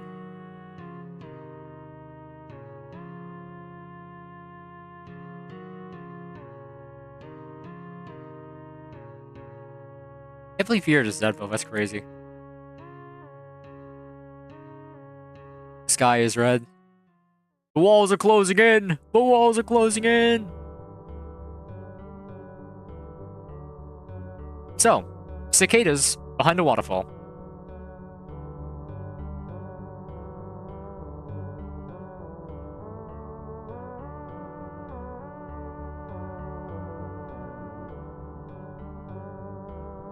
I was like, honestly, given the nature of the game, I was actually like totally expecting.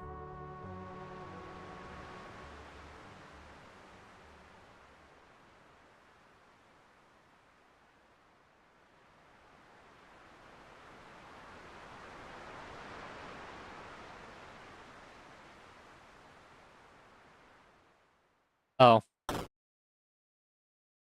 The danger. I have a knife, it's fine.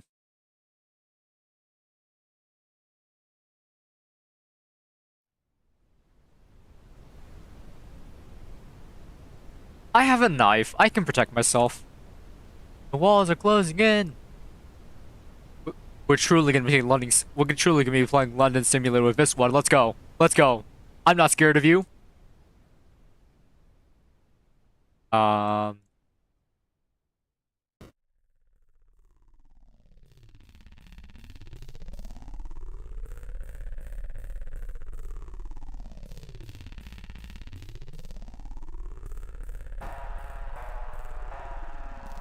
that's crazy.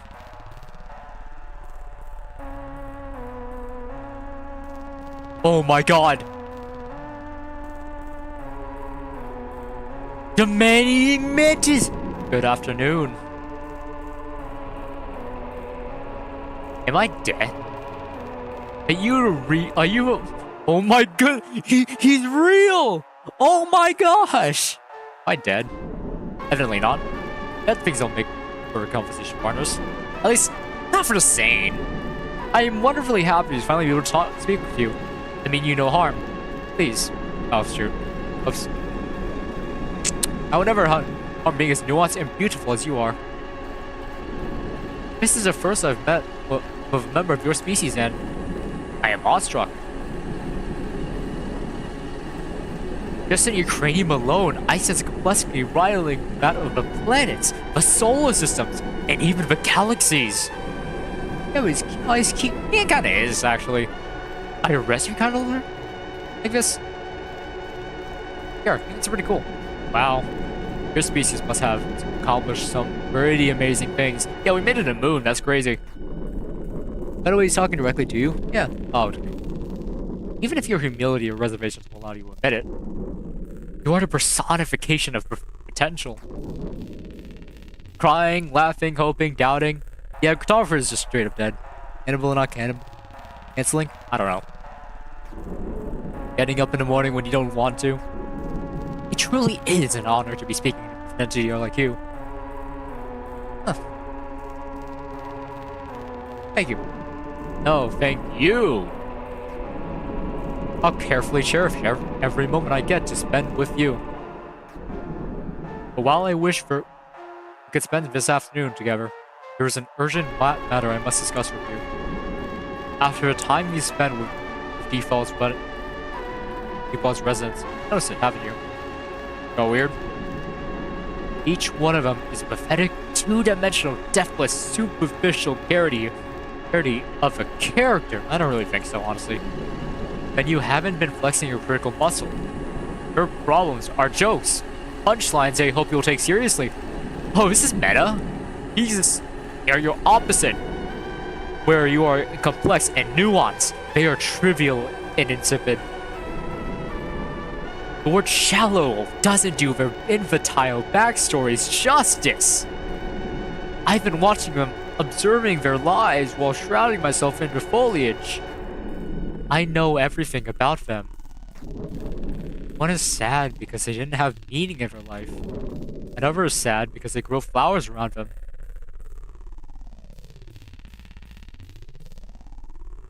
Deaf, you're paraphrasing. That's what they want you to think. Oh, tree managers? Sorry, I need it. Oh my god. Okay, first time a sneeze has come out as a choke. That's a new one. Hold on. Sorry about that. Yeah. Hold on. Sorry. Something in my nose a little bit. Moving on. Hey. Then. Here is male. Evan is male. Bing is male. Sokolov is female. And Lily is male. Their use of neutral pronouns is a half-hearted attempt to feign complexity where there is none. This is a weird philosophy lesson. His entire game is a weird philosophy lesson. They hide themselves behind emotional smoke and mirrors in hope that you don't notice how little any of them have to say. Sad faces, sad music, sad backstories. But once you see past it all, their maniacal existences have nothing left to hide behind. I want to kill them. And I want you to help me. I knew that there was a chance you would say as much. You've fallen victim to their facade. At this moment, I will not further attempt to change your mind. All I will ask of you is to keep your mind open. Dwell on what I have said. I have cut off an appendage of mine, and have hauled out to act as a whistle. When the time comes such that everyone in Deepwell has gathered to one place, take my appendage and command this automaton to blow into it. I will converge on your location, and when I get there, I will cleave Deepwell in half. Speak of this to no one. I hope we will see each other again. Goodbye. And remember. What kind of insect appendage is bathing in green fluid? It's absolutely disgusting. Why? I guess if you say so.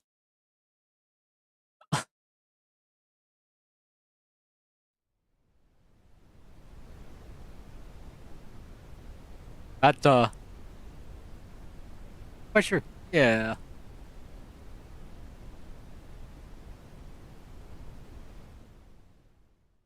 That,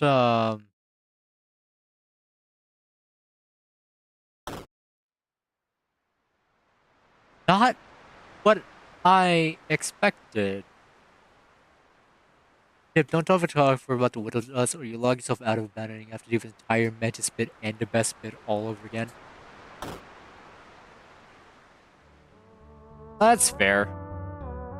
Cartographer actually has a soul, right? Probably.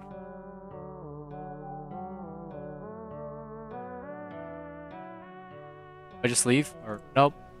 Do I have to go through the entire boat section again?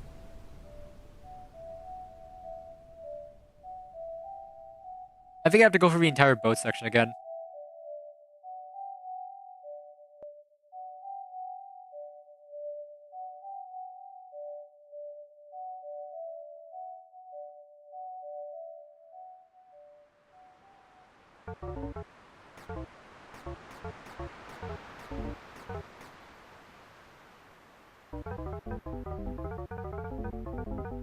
The boat in the woods.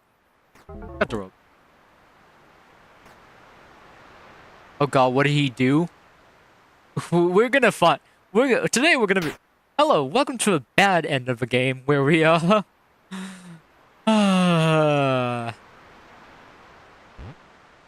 no, I feel bad. I just feel bad.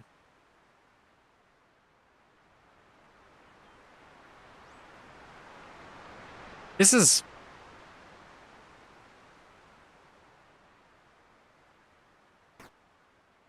Let me. Uh.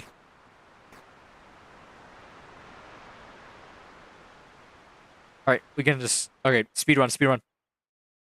Gotta speed. Get to the. We already know where it is, kinda. Where is the? It's based off of a timer, isn't it?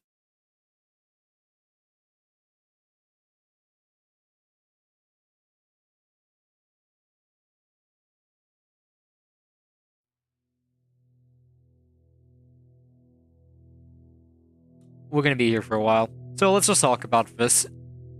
We are sending people to their deaths deliberately, and I want to have the speed run into one spot where the music's lot, where it's music lot. True. I honestly. I wish it wasn't. For the first time around, it's kind of cool having a music lock, but realizing there's a very limited number of screens on here. It's like there's only like two. There's only like 3 screens. It kind of just makes it depressing to go through like, oh god, I have to trudge. I have to go through this all over again. That's like the whole thing about this. Also, I'm listening to this again. Why does this remind me of this kind of like a similar vein to like, you know, the soundtrack for Inscription, like the first act of Inscription. That's kind of what this reminds me of.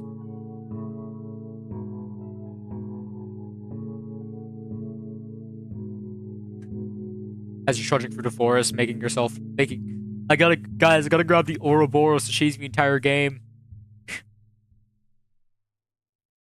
Does Discord have ranks? No, we don't. No, it does not. Oh yeah, we did all.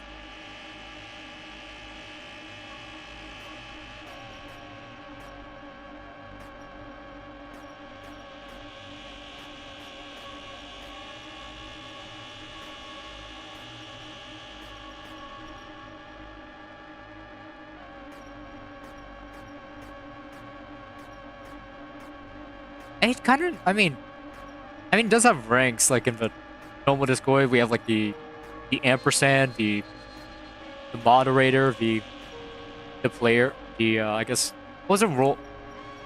What was, not the ampersand, ampersand is a different thing, isn't it? But, I don't remember what rules we have in our Discord, but it's just, I don't know, nothing too crazy. Hey, if we did, what rank would I be? I don't know. Regular? I don't know.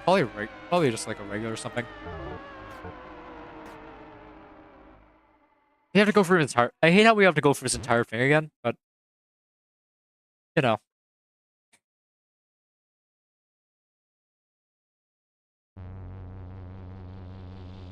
We're back here. So if anybody missed a sequence from last time.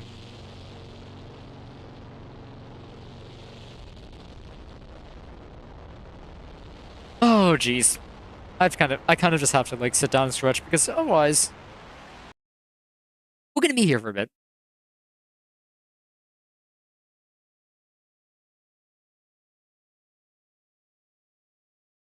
Welcome to the secret government lab where literally nothing of interest is down here.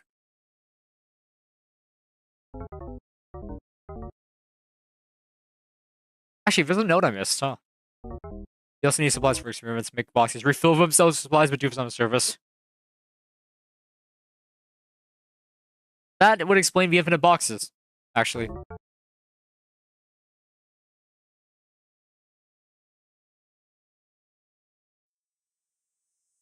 Murder, murder, murder, murder.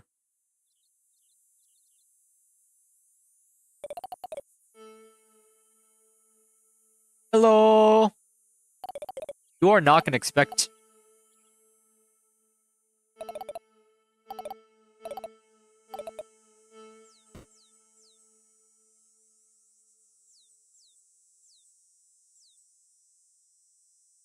Do, do, do. They don't know. They do not know what it's going to befall them.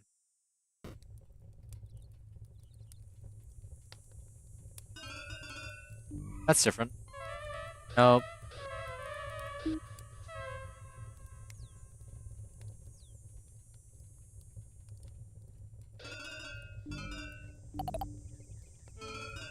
Where does this show up? Where does this show up? Shut up, Bing. You suck. And you are going to die.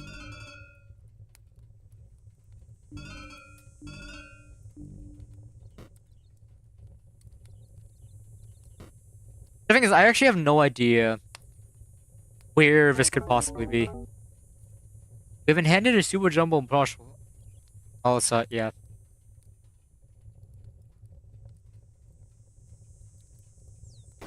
Let's just roast it carefully, like last time. I don't think that affects anything. Whoa, marshmallow.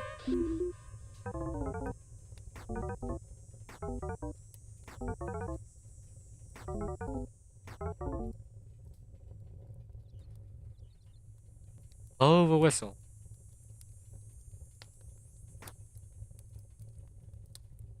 Oh, the lever crunk. Whistle? Oh, whistle. It's an insect appendage. Go into it. Why? Go into the whistle. Why did blow into the into it? Tell me. Blow into the whistle. Fine. You'd better have a good reason for making me do this. I do. Definitely. Yeah, totally.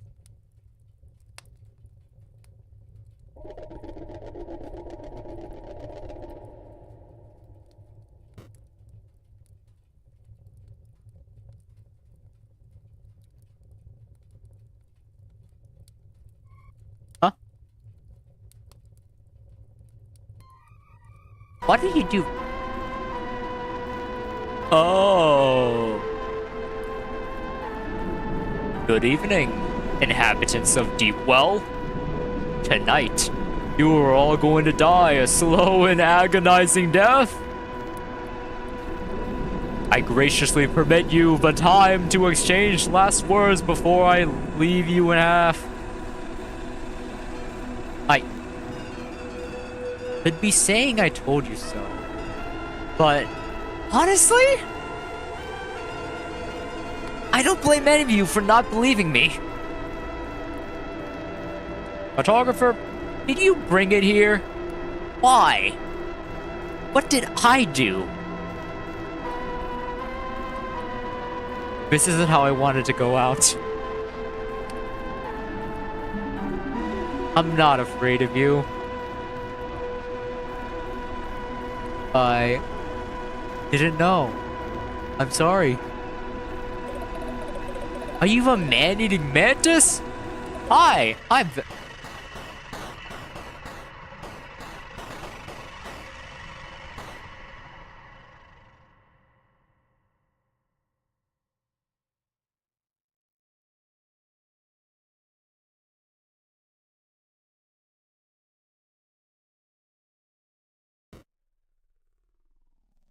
Bing? Tried your best. residents of Deepwell have had their shallow and infantile existences cut mercifully short. How are you feeling?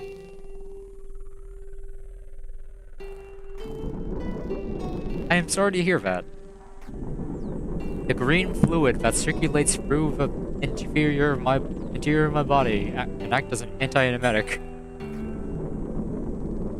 I would offer you some if I could. I must ask,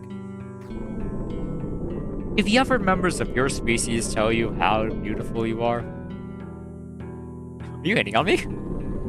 I cannot see you. And even if I could, I wouldn't be an apt judge of your species' physical beauty. To me, you are beautiful in the same way that the sun setting past the mountains and the horizon is. You feel more far. When I'm with you, I feel the constant whir of the elemental currents pulsing through your mind. Electrical currents pulsing through your mind. For the inhabitants of Deepwell, the pattern of currents pulsing through their brains was simple. Little flashes of Morse code that barely said anything. But for you, it's this tortuous and labyrinthian ballet that communicated so much that I cannot understand. Does it hurt? Sometimes. Often is sometimes. It hurts manageable. You seem well adjusted to this dance of your mind is performing. Proud of you. Make sure you stay this way. I do not know what life is like for you. I cannot tell what calamities you are or are not facing. Maybe it is going well. Maybe it is going poorly. Maybe it is somewhere in the middle. Like a coin that has landed on its side. Please, just know this. You have one opportunity to try to exist before all the light in the universe goes out. And all that remains is a great timeless nothing. You cannot waste it. It is okay to fall. It is okay to be beat up, bruised, bloodied. But if you do not pick yourself back up afterwards, when the stars go out, all hope is lost. Do not passively observe existence in a stupor. Time is valuable, because it is finite. Push yourself to your limit, but do not push yourself so hard that you will break. Great and terrible evils may surround you on all sides, box you in, trap you. You can take them. You have to. When it's dark, when the dark times come, and the existential whirlwind of terror runs pull you under, remember, I am here, and I am rooting for you. The end is here. I love you. Oh my god.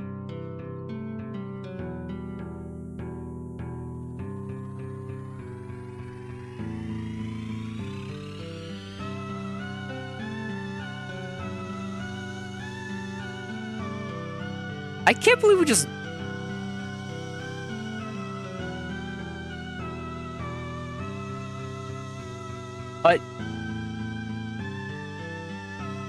I'm just left with pure confusion. I don't know, man.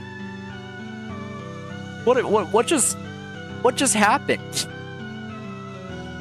We get a giant man-eating mantis to kill everybody, and then we get a love confession from that same man-eating mantis. What? Bringing Evan did his service, TBH. Honestly, yeah. I agree with that. Anyway, hold on. I'm curious what happens when we boot it back up again.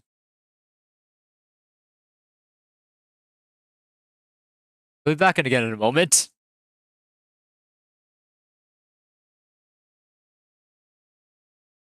The mantis eating ending is weird. It is.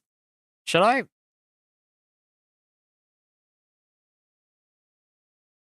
Honestly, I don't know. I don't want to go. I don't know. The good end. I think we can call it here. Or you? I have no idea. I don't know. Yeah. Oh, that's they're working towards delirium. Don't worry about it. Did Twitch die? Did Twitch straight up die? Whoops, that's I don't know. Did Twitch just die, or what happened?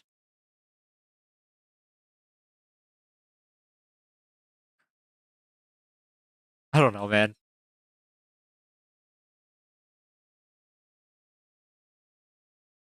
Uh I don't know. I don't know what I don't know. Should I keep? I think I'm.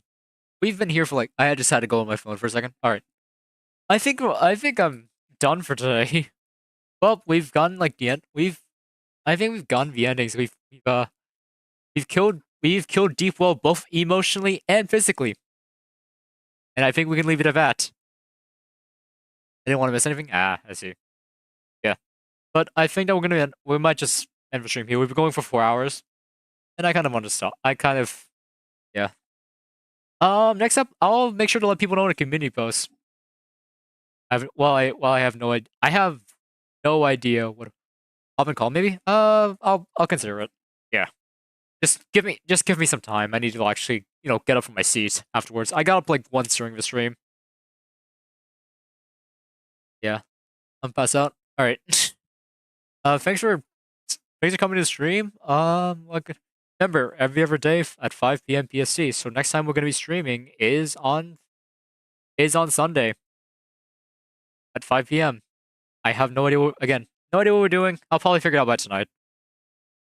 Yeah. Yeah. All right, that's gonna be it for me. I'll see you guys on Sunday then.